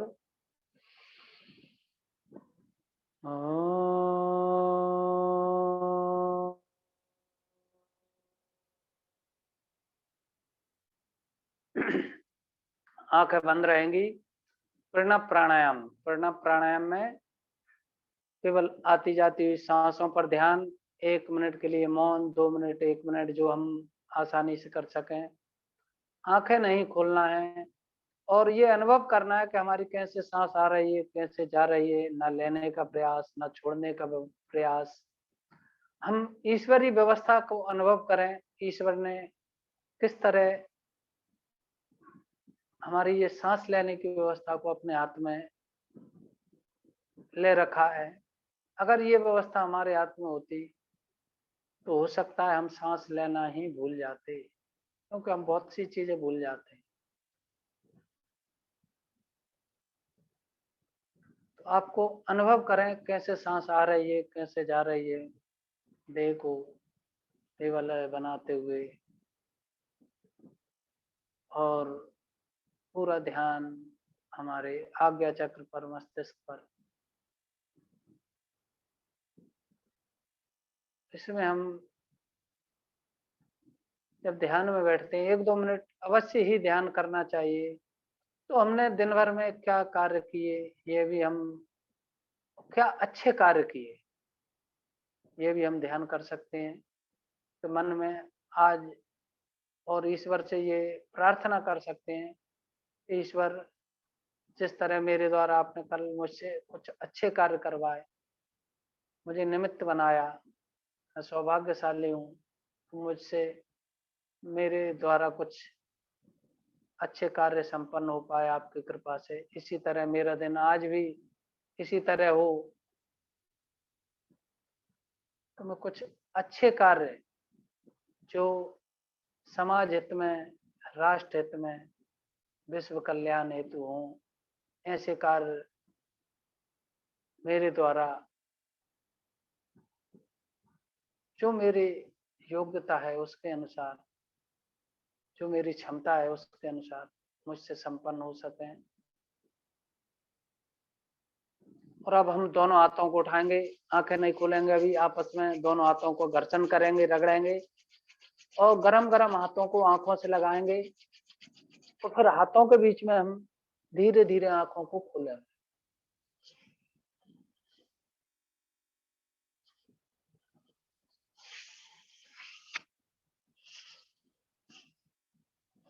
इसके बाद हम कुछ तालियां बजा लेते हैं। तालियां एक्यूप्रेशर के लिए बहुत अच्छी रहती हैं, इसका भी हमको अभ्यास होना चाहिए। और जगह जगह ये पॉइंट रहते हैं हमारे हाथ में, तो हो सकता है अभी आपको हमारे पिछले योगाचार्यों ने बताया भी होगा, या इसका और हम आपको आगे बताएंगे। तो हाथ में जब हम पॉइंट जगह जगह दबाते हैं, तो अगर आपको कहीं कोई दर्द होता है, जोर से दर्द होता है, तो उसका अनुभव करें कि वहां हमें वो पॉइंट काय का है और उसके संबंध में हमको शरीर में कहीं कोई कमी होने लगी है, ये हमें दिखाता है। एक बार पैर खोल लें, लंबे समय तक बैठने का अभ्यास नहीं रहता है तो बैठे बैठे भी पैर अकड़ जाते हैं कई बार। अब हम समापन की ओर हैं, एक दो आसनों का और अभ्यास करेंगे। और बाद में अगर आपके कोई प्रश्न होंगे तो उनका उत्तर देने का प्रयास करेंगे। चलिए, अब यहीं हम वज्रासन में बैठते हैं, शशकासन और मंडूकासन का अभ्यास करेंगे। वज्रासन में बैठते हैं, घुटनों को मोड़ते हुए। तो सबसे पहले हम करते हैं मंडूकासन। मंडूकासन शुगर मधुमेह के रोगियों के लिए विशेष लाभकारी होता है, और ये चीज आपको विशेष ध्यान रखने की है कि ये मंडूकासन कौन सा आसन किस रोग में लाभदायी रहता है। और आजकल शुगर के रोगी बहुत हो गए हैं, तो हम अपने आसपास उनको भी बताएं कि भैया आप ये मंडूकासन, अंगूठा अंदर मुट्ठी बंद कर लेंगे और नाभि के आसपास दोनों साइड हम इस तरह मुट्ठियों को लगाएंगे और सांस बाहर छोड़ते हुए नीचे झुकेंगे और निगाह हमारी सामने की ओर रहेगी, जितने झुक सकें। सांस बाहर रुकी रहेगी,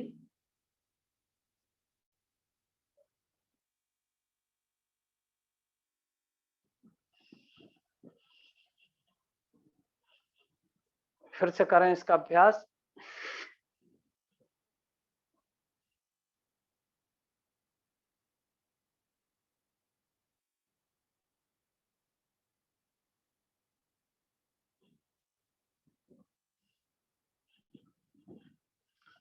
इसका अब सेकंड पोज करेंगे, तो बाई हथेली नाभि पर, उसके ऊपर दाहिनी हथेली, और प्रक्रिया यही करना है। सांस को बाहर छोड़कर बाहर रोक देंगे और नीचे झुकेंगे। छाती को घुटनों से लगाने का प्रयास, निगाह सामने रहेगी। मंडूकासन, मेढक जैसी आवृत्ति आकृति।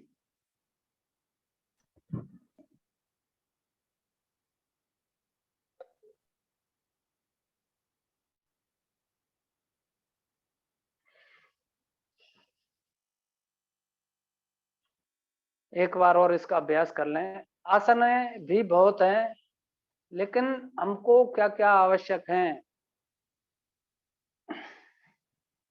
हमको उनका अभ्यास कर लेना चाहिए। सामान्य जीवन में क्या क्या आसनों का अभ्यास होगा, आवश्यक होगा, उनकी हमको प्रैक्टिस कर लेना चाहिए।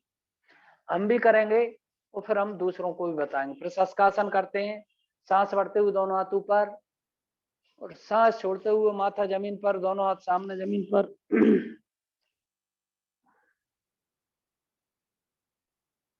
धरती माता को प्रणाम।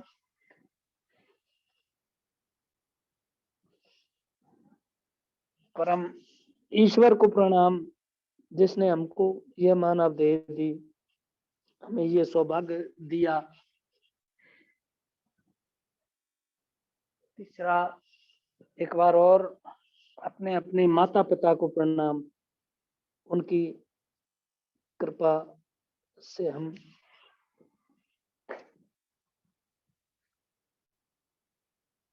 शिक्षा दीक्षा ये प्राप्त कर पाए।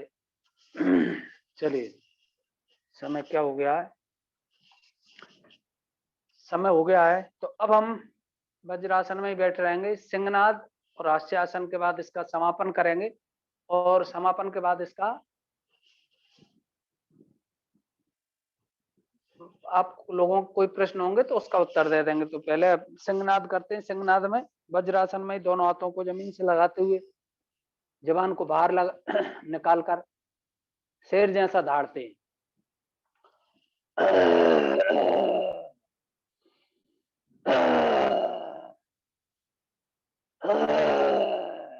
ये गले के लिए बहुत अच्छा रहता है। थोड़ा सा गले पे हल्की सी मसाज कर लें। अब हास्यासन करेंगे। दोनों हाथों को उठाते हुए एक बार हंसेंगे सब।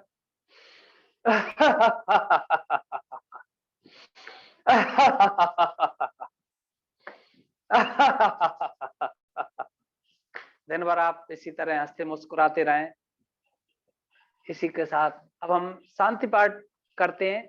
उसके बाद जिन भाई बहनों के प्रश्न हो वो अपने प्रश्न रखेंगे, बाकी भाई बहन जा सकते हैं। शांति पाठ का आप लोगों को भी ये प्रार्थना शांति पाठ इनके अभ्यास होना चाहिए, क्योंकि आप सहयोग शिक्षक के बाद कुछ भाई मुख्य योग शिक्षक में भी जाएंगे और YCB में भी जाएंगे, तो वहां ये अनिवार्य रूप से हमसे पूछा भी जाएगा। हो सकता है प्रार्थनाओं का अभ्यास तो सहयोग शिक्षक का भी जो प्रशिक्षण के बाद परीक्षा होगी उसमें भी आपसे प्रैक्टिकल में पूछेंगे कि भैया आपको कौन सी प्रार्थना आती। तो हमको प्रार्थनाओं के भी अभ्यास होना चाहिए और अभी पर्याप्त समय है। चलिए शांति पाठ सभी एक साथ। ओम द्यो शांति अंतरिक्षं शांति पृथिवी शांतिरापः शांतिरोषधयः शांति वनस्पतयः शांति विश्वे देवा शांति ब्रह्म शांति सर्वगुण शांति शांतिरेव शांति सामा शांतिरेधि। ओम शांति शांति शांति। ओम शांति। बोलो भारत माता की, भारत माता की। वंदे मातरम, वंदे मातरम। और करो योग, रहो निरोग। अगर कोई भाई बहनों के भी अपने कोई छात्र जुड़े। अच्छा YCB वाले भाई बहन जुड़े हुए हैं, तो भैया YCB वाले ये आप ध्यान रखेंगे कि आपको प्रार्थनाओं का अभ्यास, प्रार्थनाएं भी याद, अभी से आपको समय है, पर्याप्त समय है, प्रार्थनाओं का अभ्यास करना है, प्रार्थना करना है। हमको 4-5 जो प्रार्थना होती हैं सभी याद कर लें, अभी पर्याप्त समय। और रोज जब यहाँ अभ्यास करेंगे इसके बाद आप पढ़ेंगे तो आसानी से हो जाएंगे। प्रार्थनाओं के अर्थ भी हमको आना चाहिए। हम ओम भूर्भुवस्सुः तत्सवितुर्वरेण्यं भर्गो देवस्य धीमहि धियो यो न प्रचोदयात्, इसका अर्थ क्या है वो भी हमको मालूम होना चाहिए। उस प्राण स्वरूप, दुखनाशक, सुख स्वरूप, सकल जगत उत्पादक, तेजस्वी, पुण्यात्मा ईश्वर से हम प्रार्थना करते हैं कि वह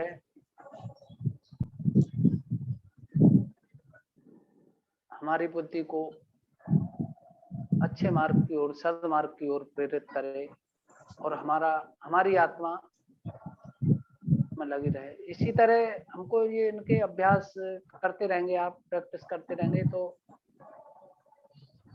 हो जाएगा। और YCB वालों को प्राणायाम रहस्य एक पुस्तक आती है,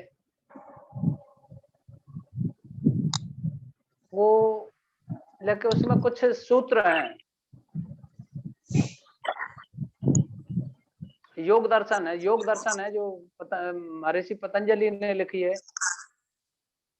प्राणायाम रहस्य में प्राणों के बारे में दिया है और इनके थोड़ा सा अभ्यास करते रहना अभी से, तो जो हमारी प्रैक्टिस में बनी रहेगी और हमको परीक्षा के समय उसका ज्यादा लोड नहीं होगा, एकदम हम पे भार नहीं पड़ेगा।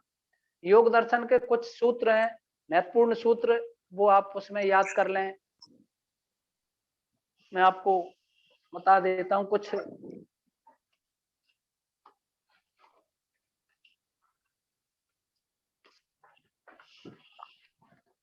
कौन से सूत्र हमको कम से कम योग दर्शन जो पुस्तक है ये परम पूज्य स्वामी जी ने प्रकाशित करवाई है और ये महर्षि पतंजलि के द्वारा लिखी गई है। इसमें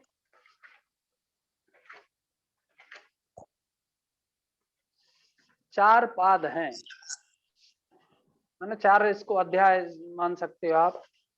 उसमें केवल सूत्र लिखे हुए हैं। पहला पाद है समाधि पाद, दूसरा पाद है साधना पाद, और तीसरा पाद है विभूति पाद, और चौथा पाद है कैवल्य पाद। तो इनमें सूत्र लिखे हैं, छोटे छोटे सूत्र हैं। जैसे एक दो मैं आपको पढ़ के सुनाता हूं। पहला सूत्र है समाधि पाद का, अथा योगानुशासनम। अब हम योग के अनुशासन में हैं। और योगस्य चित्त व्रत, दूसरा योगस्य चित्त व्रति निरोधा, ये योग की परिभाषा भी है। योग से चित्त की वृत्तियों का निरोध होता है। तो ये जैसे समाधि पाद है, तो इसके कम से कम पहले 12 सूत्र हम याद कर लें। और कुछ जैसे अष्टांग योग क्या है, इसी में आता है। तो अष्टांग योग में है यम, नियम, आसन, प्राणायाम, प्रत्याहार, धारणा, ध्यान, समाधि। ये अष्टांग योग में आता है। तो इस पुस्तक को आप चाहे तो कहीं भी मिल जाएगी, जिस शहर में आप रहते हैं। हो सकता है पतंजलि की शॉप पे मिल जाए, पतंजलि के चिकित्सालय वगैरह होगा उस पे मिल जाएगी। तो ये आप एक खरीद सकते हैं, बहुत महंगी नहीं, कुल 50 रुपए की पुस्तक है। बहुत महत्वपूर्ण है, योग से संबंधित बहुत जानकारियां हैं, योग दर्शन।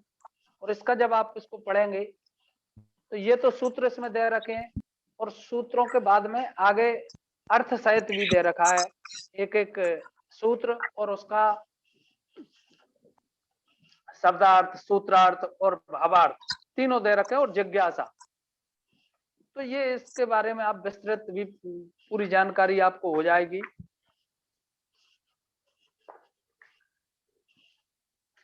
तो इसमें जैसे 4 पाद होते हैं, तो पहले पाद में 51 सूत्र हैं, समाधि पाद में, और साधना पाद में 55 सूत्र हैं, विभूति पाद में भी 55 सूत्र हैं, और कैवल्य पाद में 34 सूत्र हैं।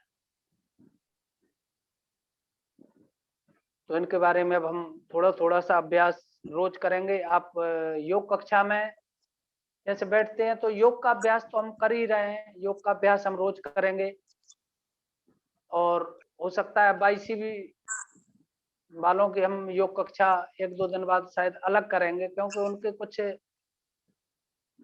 कोर्स के हिसाब से उनका अभ्यास क्रम कुछ अलग रहेगा, और उनको थोड़ा सा अध्ययन भी ज्यादा करवाना पड़ेगा। तो उन लोगों की योग कक्षा 2-3 दिन में वो देख के महेंद्र जी जैसे भी उसको हम सब मिलकर तय कर लेंगे।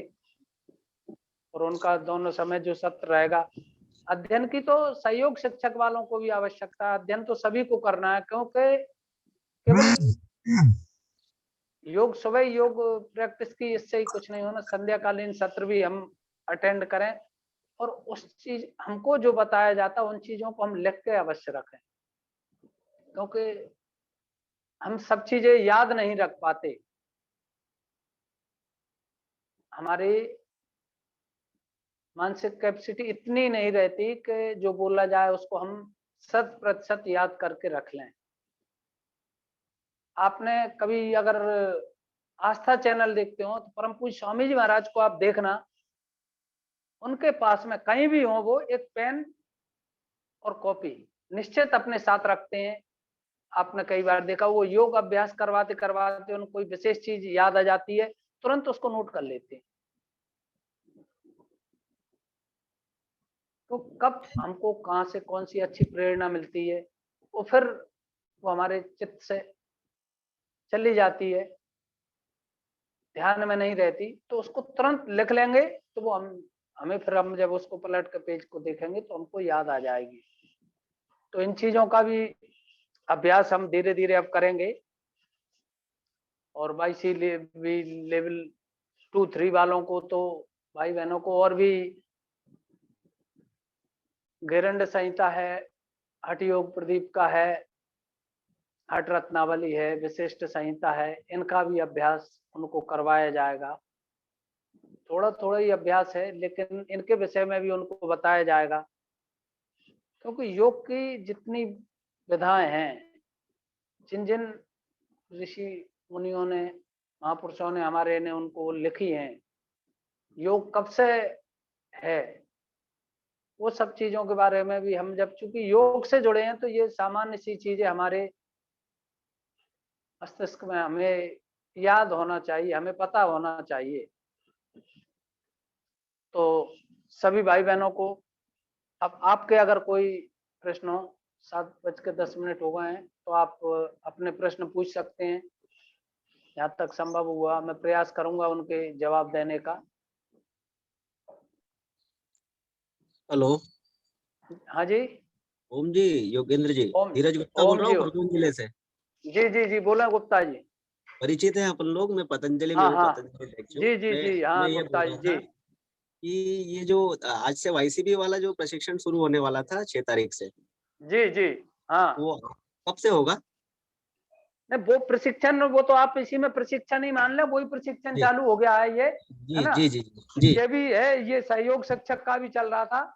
जी जी तो कुछ तो सामान्य शास्त्र चलने वाली चीजें हैं, जी और जी अब उसकी हम फिर उनको थोड़ा सा वाईसीबी लेवल 3 वालों को थोड़ा सा अध्ययन ज्यादा कराना पड़ेगा। जी, तो उसकी 1-2 दिन में व्यवस्थाएं हम बना लेंगे, ठीक है। और जैसा ही होगा, आप साथ में जुड़े ही हो तो आपको सब सूचना हो जाएगी, ग्रुप में जुड़े जी हैं आप, है ना। जी जी जी, ओके। तो जैसा ही होता है, हम 1-2 दिन में आपको, 1-2 दिन में ही, शायद 11 तारीख से उसकी योग कक्षा अलग कर देंगे, जो भी जी होगा, जी, है ना। ओके। चलिए, इधर इसका पेपर कैसे होगा जो क्लासेस चल रही है हमारी? क्या चीज? अच्छा, योग क्लास चल रहे, ऑनलाइन हो जाएगा वो तो बहन जी। अच्छा, उसमें क्या आप होगा, क्या क्या करना कुछ होगा? नहीं, कुछ नहीं, जो आपको यहाँ से बताया जाएगा उसी के बारे में पूछा जाएगा। जैसे अब आप 1 महीने हम अभ्यास करेंगे, तो आपसे जी यही पूछा जाएगा कि हमारे मुख्य प्राणायाम जो रोज हम अभ्यास में कर रहे हैं वो कौन कौन से हैं। तो हमको ये पता होना चाहिए कि हम सबसे पहले कौन सा प्राणायाम करते हैं, भस्त्रिका, फिर कपालभाति, हाँ हाँ। है तो ना। इसके मार्क्स फिर वगैरह कैसे लगाते हैं? वो तो वो ऑनलाइन ही हो जाएगा, उसमें एक ऑफलाइन हो जाएगा, एक ऑफलाइन, ऑनलाइन ही होंगे दोनों। तो एक प्रैक्टिकल हो जाएगा, एक लिखित में आपको टिक मार्क वाला रहेगा, वो हो जाएगा। कोई बहुत अच्छा। ज्यादा ऐसा पेपर नहीं आता, लेकिन सामान्य सी जानकारी, अगर आप 25 दिन योग कक्षा ले रहे हैं, तो आपको उसमें कहीं कोई दिक्कत नहीं आएगी, नहीं, जो यहाँ जैसे पर आप बताया जाए। पूछ रहे थे कि प्रार्थनाओं के अर्थ पूछे जाएंगे, तो प्रार्थना के नहीं, अर्थ तो प्रार्थना नहीं, माने प्रार्थना, जैसे हम प्रार्थना कर लेना चाहिए याद। नहीं, वो तो चलो याद जैसे कर लेंगे। उसके अर्थ बाईसी कैसे याद देखो, करेंगे? हम अगर योग शिक्षक बन रहे हैं तो हमको प्रार्थना, क्योंकि कोई भी जब आप योग कक्षा प्रारंभ करेंगे, तो जाके आप सबसे पहले सभी को बिठाल के और प्रार्थनाओं से ही उसको प्रारंभ करना पड़ेगा। वो तो कर प्रार्थना लेंगे। से एक अच्छा माहौल बनता है और मन एकाग्र होता है लोगों का। नहीं, उसके सरल अर्थ तो नहीं पूछेंगे ना पेपर में, प्रार्थना ऐसा की? कुछ नहीं आप पूछेंगे मैंने, लेकिन प्रार्थना पूछ सकते हैं कि आपको एक आध कोई प्रार्थना आती हो तो सुना दो। नहीं, प्रार्थना तो आती है वैसे, वो तो कर लेंगे, ऐसी कोई बात हाँ नहीं। हाँ, कर लेंगे तो कोई वाइवा नहीं। में पूछेंगे हमारे जो वाइवा में एग्जाम। नहीं, 22 लेवल में, लेवल 3 में तो पूछेंगे, 22 लेवल 2 और 3 में पूछ सकते हैं। और इसमें भी सहयोग शिक्षक में भी एक आध प्रार्थना का अर्थ पूछ सकते हैं, कोई बड़ी चीज नहीं है। और प्रार्थना का अर्थ कोई इतना कठिन भी नहीं है कि जो हमको आए ना, वो तो मैं सामान्य भी सी ग्रुप में प्रार्थना। डाल दूंगा अर्थ वाला, प्रार्थना और अर्थ उसके में हाँ, ग्रुप में डाल दूंगा अभी। ग्रुप में डाल देंगे तो वो बहुत सामान्य से अर्थ होते हैं। और हम जो प्रार्थना, असल में जो प्रार्थना हम गा रहे हैं, तो वो हमें ये भी तो होना चाहिए कि हम ईश्वर से क्या प्रार्थना कर रहे हैं, क्या मांग रहे हैं। हमको ये उसका पता नहीं होगा तो उसके हमारे भाव कैसे उसके प्रति जी, जी, जागृत। एक समय पे हम YCB2 YCB3 तीन दोनों फॉर्म भर सकते हैं या एक ही होगा? नहीं नहीं नहीं, एक ही पहले 2 ही करना एक, पड़ेगा ना? नहीं, आप डायरेक्ट, अगर आपको कॉन्फिडेंस है तो 3 भी डायरेक्ट कर सकते हैं। फिर ये तो मेहनत जरूरी थोड़ी नहीं सी है, कि हमने 3 कर लिया 2 नहीं करा है, ये कैसे है? तो कि हमें पहले लेवल से चलना पड़ेगा या हमारी मर्जी है कि हम 3 करना चाहें 3 कर सकते हैं, 2 करना चाहें 2 कर सकते हैं? नहीं, आप 2 करना चाहें 2 कर सकते हैं या 3 भी कर सकते हैं, डायरेक्ट भी 3 कर सकते हैं, कोई दिक्कत नहीं उसमें। लेवल से नहीं अच्छा, करना है इसको। ये अलग अलग है, आपको तो कौन ये नहीं है कि 3 के लिए 2 होना जरूरी है, ऐसा कुछ नहीं है। ऐसा कुछ नहीं है 2 हो, बस 3 में ये है कि 3 में आप योग टीचर बन रहे हैं तो 3 में वो ये प्रयास करते हैं कि थोड़ी सी परीक्षा उसकी कठिन होती है। हाँ सही है, ठीक है, मतलब धन्यवाद। आप उसमें योग टीचर बन रहे हैं तो वो आपसे ये अपेक्षा रखेंगे कि आप कुशल टीचर हैं कि नहीं। तो हाँ, ठीक है, ठीक थोड़ा सा उसमें पेपर भी उसका थोड़ा सा कठिन तो होता है, और प्रैक्टिकल में भी वो ये चीज विशेष ध्यान रखते हैं टीचिंग स्किल और रन पर कि आपको कितना अभ्यास है।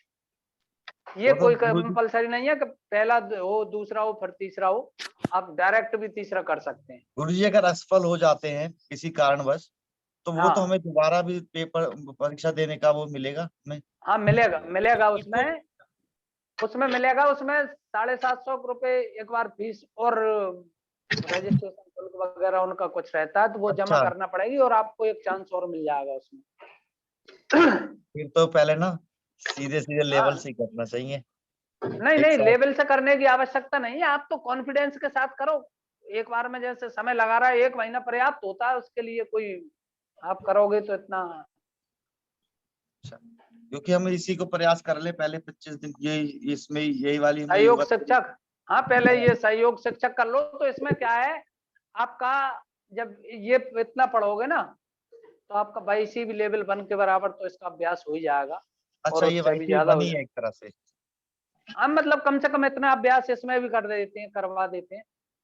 ठीक है, धन्यवाद गुरुजी। एक आर्टी कोरिया एक डिसीज है जिसमें पित्त से निकल आते हैं, तो वो क्या है कि अभी हमारे मेरे चाचा जी है, तो वो पेशेंट कोविड हो गया था, तो उनके बाद पता नहीं गर्म जो भी काढ़ा वाड़ा पीते हैं उसके कारण हो गया है, हाथ में पित्त से अब निकल आए हैं। उनका पित्त बढ़ गया होगा।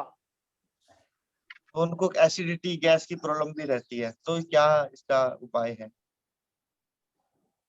उनको अभी दवाइयां वगैरह चल रही, क्या हो रहा है अभी? है जी? आप लौकी का जूस दे सकते हैं उनको, लौकी का जूस पिलवा दें। या अच्छा, उनको अगर ज्यादा एसिडिटी बनती है ना, तो स्वामी जी महाराज बताते रहते हैं मुक्ता पिष्टी, ज्यादा एसिडिटी बन रही तो मुक्ता पिष्टी एक भस्म आती है 2 ग्राम की, उसमें से थोड़ी सी लें, मतलब 2 ग्राम में से आपको कम से कम उसको 6 बार का मान लें, 6 बार की खुराक हो जाए, थोड़ी सी पानी में घोल कर पिला दें, तो एसिडिटी कैसी ही बन रही हो वो तुरंत शांत हो जाती है। धन्यवाद धन्यवाद।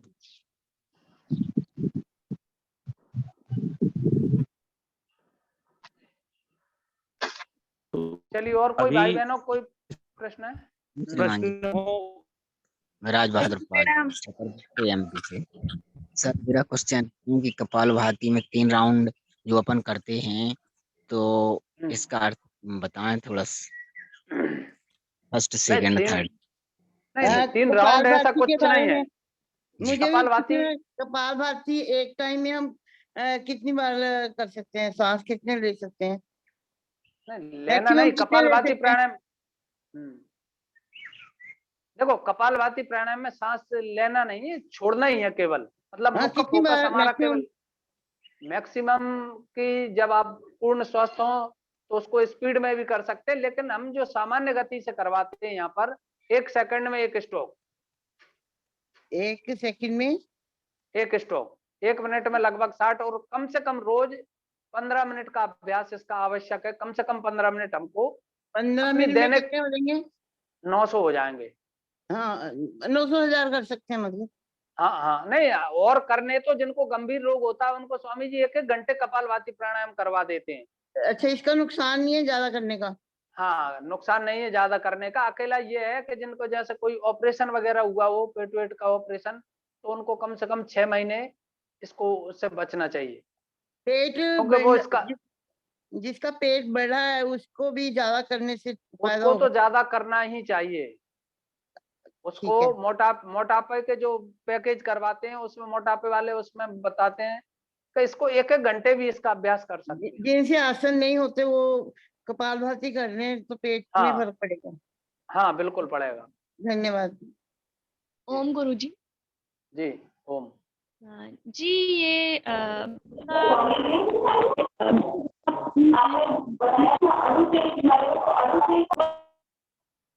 आपकी आवाज नहीं आ पा रही।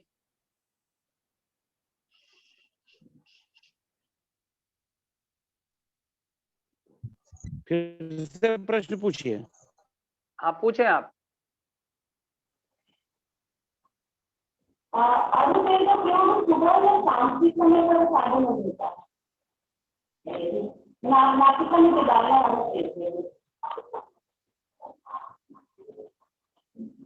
सर एक मेरा प्रश्न और भी था कि कपालभाति खाने की कितनी देर बाद दिन में कितनी बार कर सकते हैं?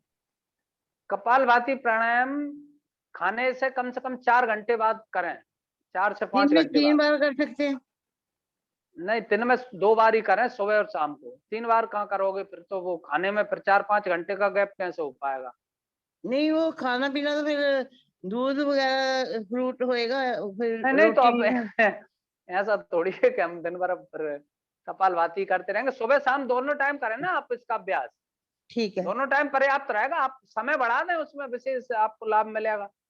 जैसे एक बार कर रहे हैं तो उसमें आप आधा घंटा कर लें, 1 घंटा कर लें, जितना आप अधिक कर सकें।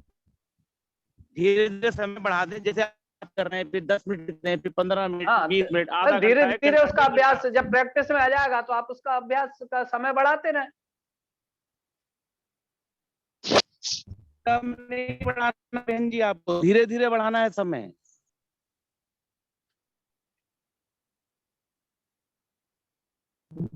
हाँ जी, और किसी को कोई प्रश्न? और किसी का कोई प्रश्न है आज से आसन से, प्राणायाम से रिलेटेड? गुरुजी प्रणाम, मैं आरती निमराना से। जी ओम बहन। सर मेरा ना सिजेरियन ऑपरेशन हुआ है सर। जी। लेकिन टाइम हो गया काफी, लेकिन ये किया नहीं ना, तो अभी जैसे कर रहे हैं तो पेट में सर हल्का हल्का दर्द हो रहा है। नहीं बहन जी, वो कहाँ साइडों में हो रहा होगा, इधर इधर? हाँ साइडों में सर, साइडों में और पीछे थोड़ा सा। हाँ वो क्या है, पीछे हो रहा है तो आप कमर दर्द की समस्या रहती है क्या? हाँ सर थोड़ी थोड़ी सी रहती है। तो थोड़ी थोड़ी सी रहती है तो वो आप कमर दर्द के तो 1-2 आसन, जो भुजंग आसन है, मरकट आसन है, इनका अभ्यास अब आपको बताएंगे तो वो देख लेना। और बाकी वो जो दर्द हो रहा है आपको, वो उसकी वजह से नहीं है, ऑपरेशन की वजह से। वो दर्द कितने दिन होगा आपको ऑपरेशन को? सर बहुत, गुड़िया 7-8 साल की हो गई है, लेकिन फिर भी तो दर्द कोई दिक्कत नहीं। वो दर्द जो है ना, वो तो हमारी शुरू में जब हम कपालभाति का अभ्यास करते हैं, कई लोगों को जो कब्ज की समस्या रहती है, तो वो आंतों में पहले जो मल लगा रहता है, चिपका रहता है, तो उसकी वजह से 2-4 दिन ऐसा होता है। तो पहले 2-4-8 दिन हल्का हल्का सा दर्द सा होता है। सर आज पहली क्लास है इसीलिए शायद हो रहा है। हाँ तो वो उसमें दूसरा सर ये कोई जॉइंट्स में आवश्यकता बहुत ज्यादा पेन हुआ। दूसरा सर ये जॉइंट्स में बहुत पेन हुआ आज बैठने से। कौन से जॉइंट पे? सर ये नीज के जॉइंट पे, क्योंकि ऐसे बैठते नहीं ना, तो आज नहीं तो नहीं, देखो आपको घुटने में दर्द रहता है क्या? सर नीचे बैठ के जब खड़े होते हैं ना तो दर्द होता है, क्योंकि जमीन में बैठते नहीं है, और जमीन में बैठो तो दर्द होता है। हाँ तो वो क्या है कि हमारे अभ्यास में नहीं है ना बहन जी, तो आप देखो बहुत ज्यादा जो आप उसकी बजाय ऐसे नहीं बैठ पा रहा है तो कभी फिर ऐसे बैठ लें, पैर सीधे कर लिया करें आप जल्दी जल्दी, है ना? ठीक है सर। धीरे धीरे इसका अभ्यास बढ़ाएंगे तो धीरे धीरे प्रैक्टिस में आ जाएगा। पैर खोल लिया करें आप बीच बीच में। और ज्यादा समस्या आ रही है तो देखो बहुत जोर जबरदस्ती नहीं करना योग में हमको, कुछ भी धीरे धीरे ही अभ्यास बढ़ाना हमारे। ओके सर, प्रणाम। जी प्रणाम।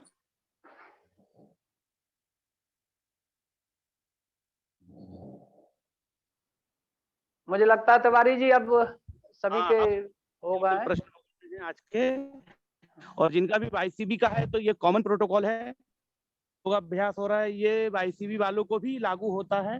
तो ये कॉमन चल रहा है, जो एक्स्ट्रा है उसके विषय में अभी 2-3 दिन में करके, और जो एक्स्ट्रा रहता है वो अपन कर लेंगे। ये है। बाकी ये जो चल रहा है योग अभ्यास, ये तो PG तक भी चलेगा। ये प्राणायाम तो आप PhD करेंगे तब भी 8 प्राणायाम ही रहेंगे। तो ये प्राणायाम जो है, जो इसमें बहुत बड़ी डिग्री लेते हैं उनके लिए भी प्राणायाम कॉमन होते हैं। कुछ आसन जो है वो कॉमन होते हैं, कुछ दंड है, बैठक है, ये सब कॉमन रहते हैं। तो का तो सभी को अभ्यास करना ही है, और बाकी जो उनके लिए अलग पाठ्यक्रम होगा वो वाईसीबी लेवल वालों की हम अलग से व्यवस्था करके 2-3 दिन में व्यवस्था करके उनकी नियमित क्लास कर देंगे। लेवल 1 में योग दर्शन के सारे सूत्र आएंगे क्या? नहीं नहीं, सूत्र नहीं आते, उसको हमको कुछ पढ़ लेना चाहिए, कुछ सूत्र वहां पूछ लेते हैं वो तो। नहीं, हाँ वही पूछ रही हूँ कि चारों पादों में से भी पूछेंगे या एक कोई है? नहीं, चारों पादों में से हम उसको, उसके कुछ ही सूत्र हैं वो आपको बता देंगे। जैसे पहले पाद में है, पहले से 12वें तक जो अष्टांग योग के बारे में, जो योग के बारे में दिए हैं, जैसे यम का है, नियम का है। अच्छा अच्छा, ठीक है। ये आसन का है, आसन का सूत्र है, वो छोटा सा सूत्र है, स्थिरम सुखासनम। हाँ जी। आसन से हमको स्थिरता प्राप्त होती। तो ये ऐसे छोटे छोटे सूत्र हैं, बहुत बड़े नहीं है। वो कुछ सूत्र विशेष जो आपको होंगे वो बता दिए जाएंगे। ठीक है, ठीक है जी।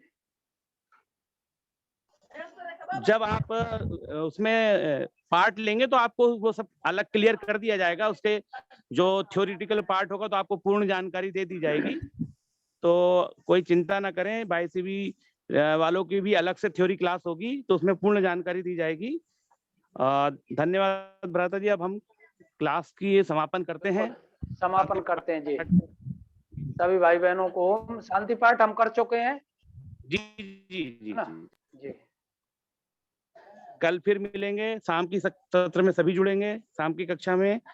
चलिए सभी को ओम, धन्यवाद सभी।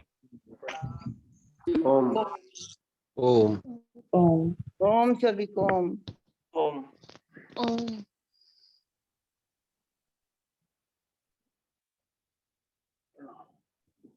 ओम जी, सभी को ओम जी।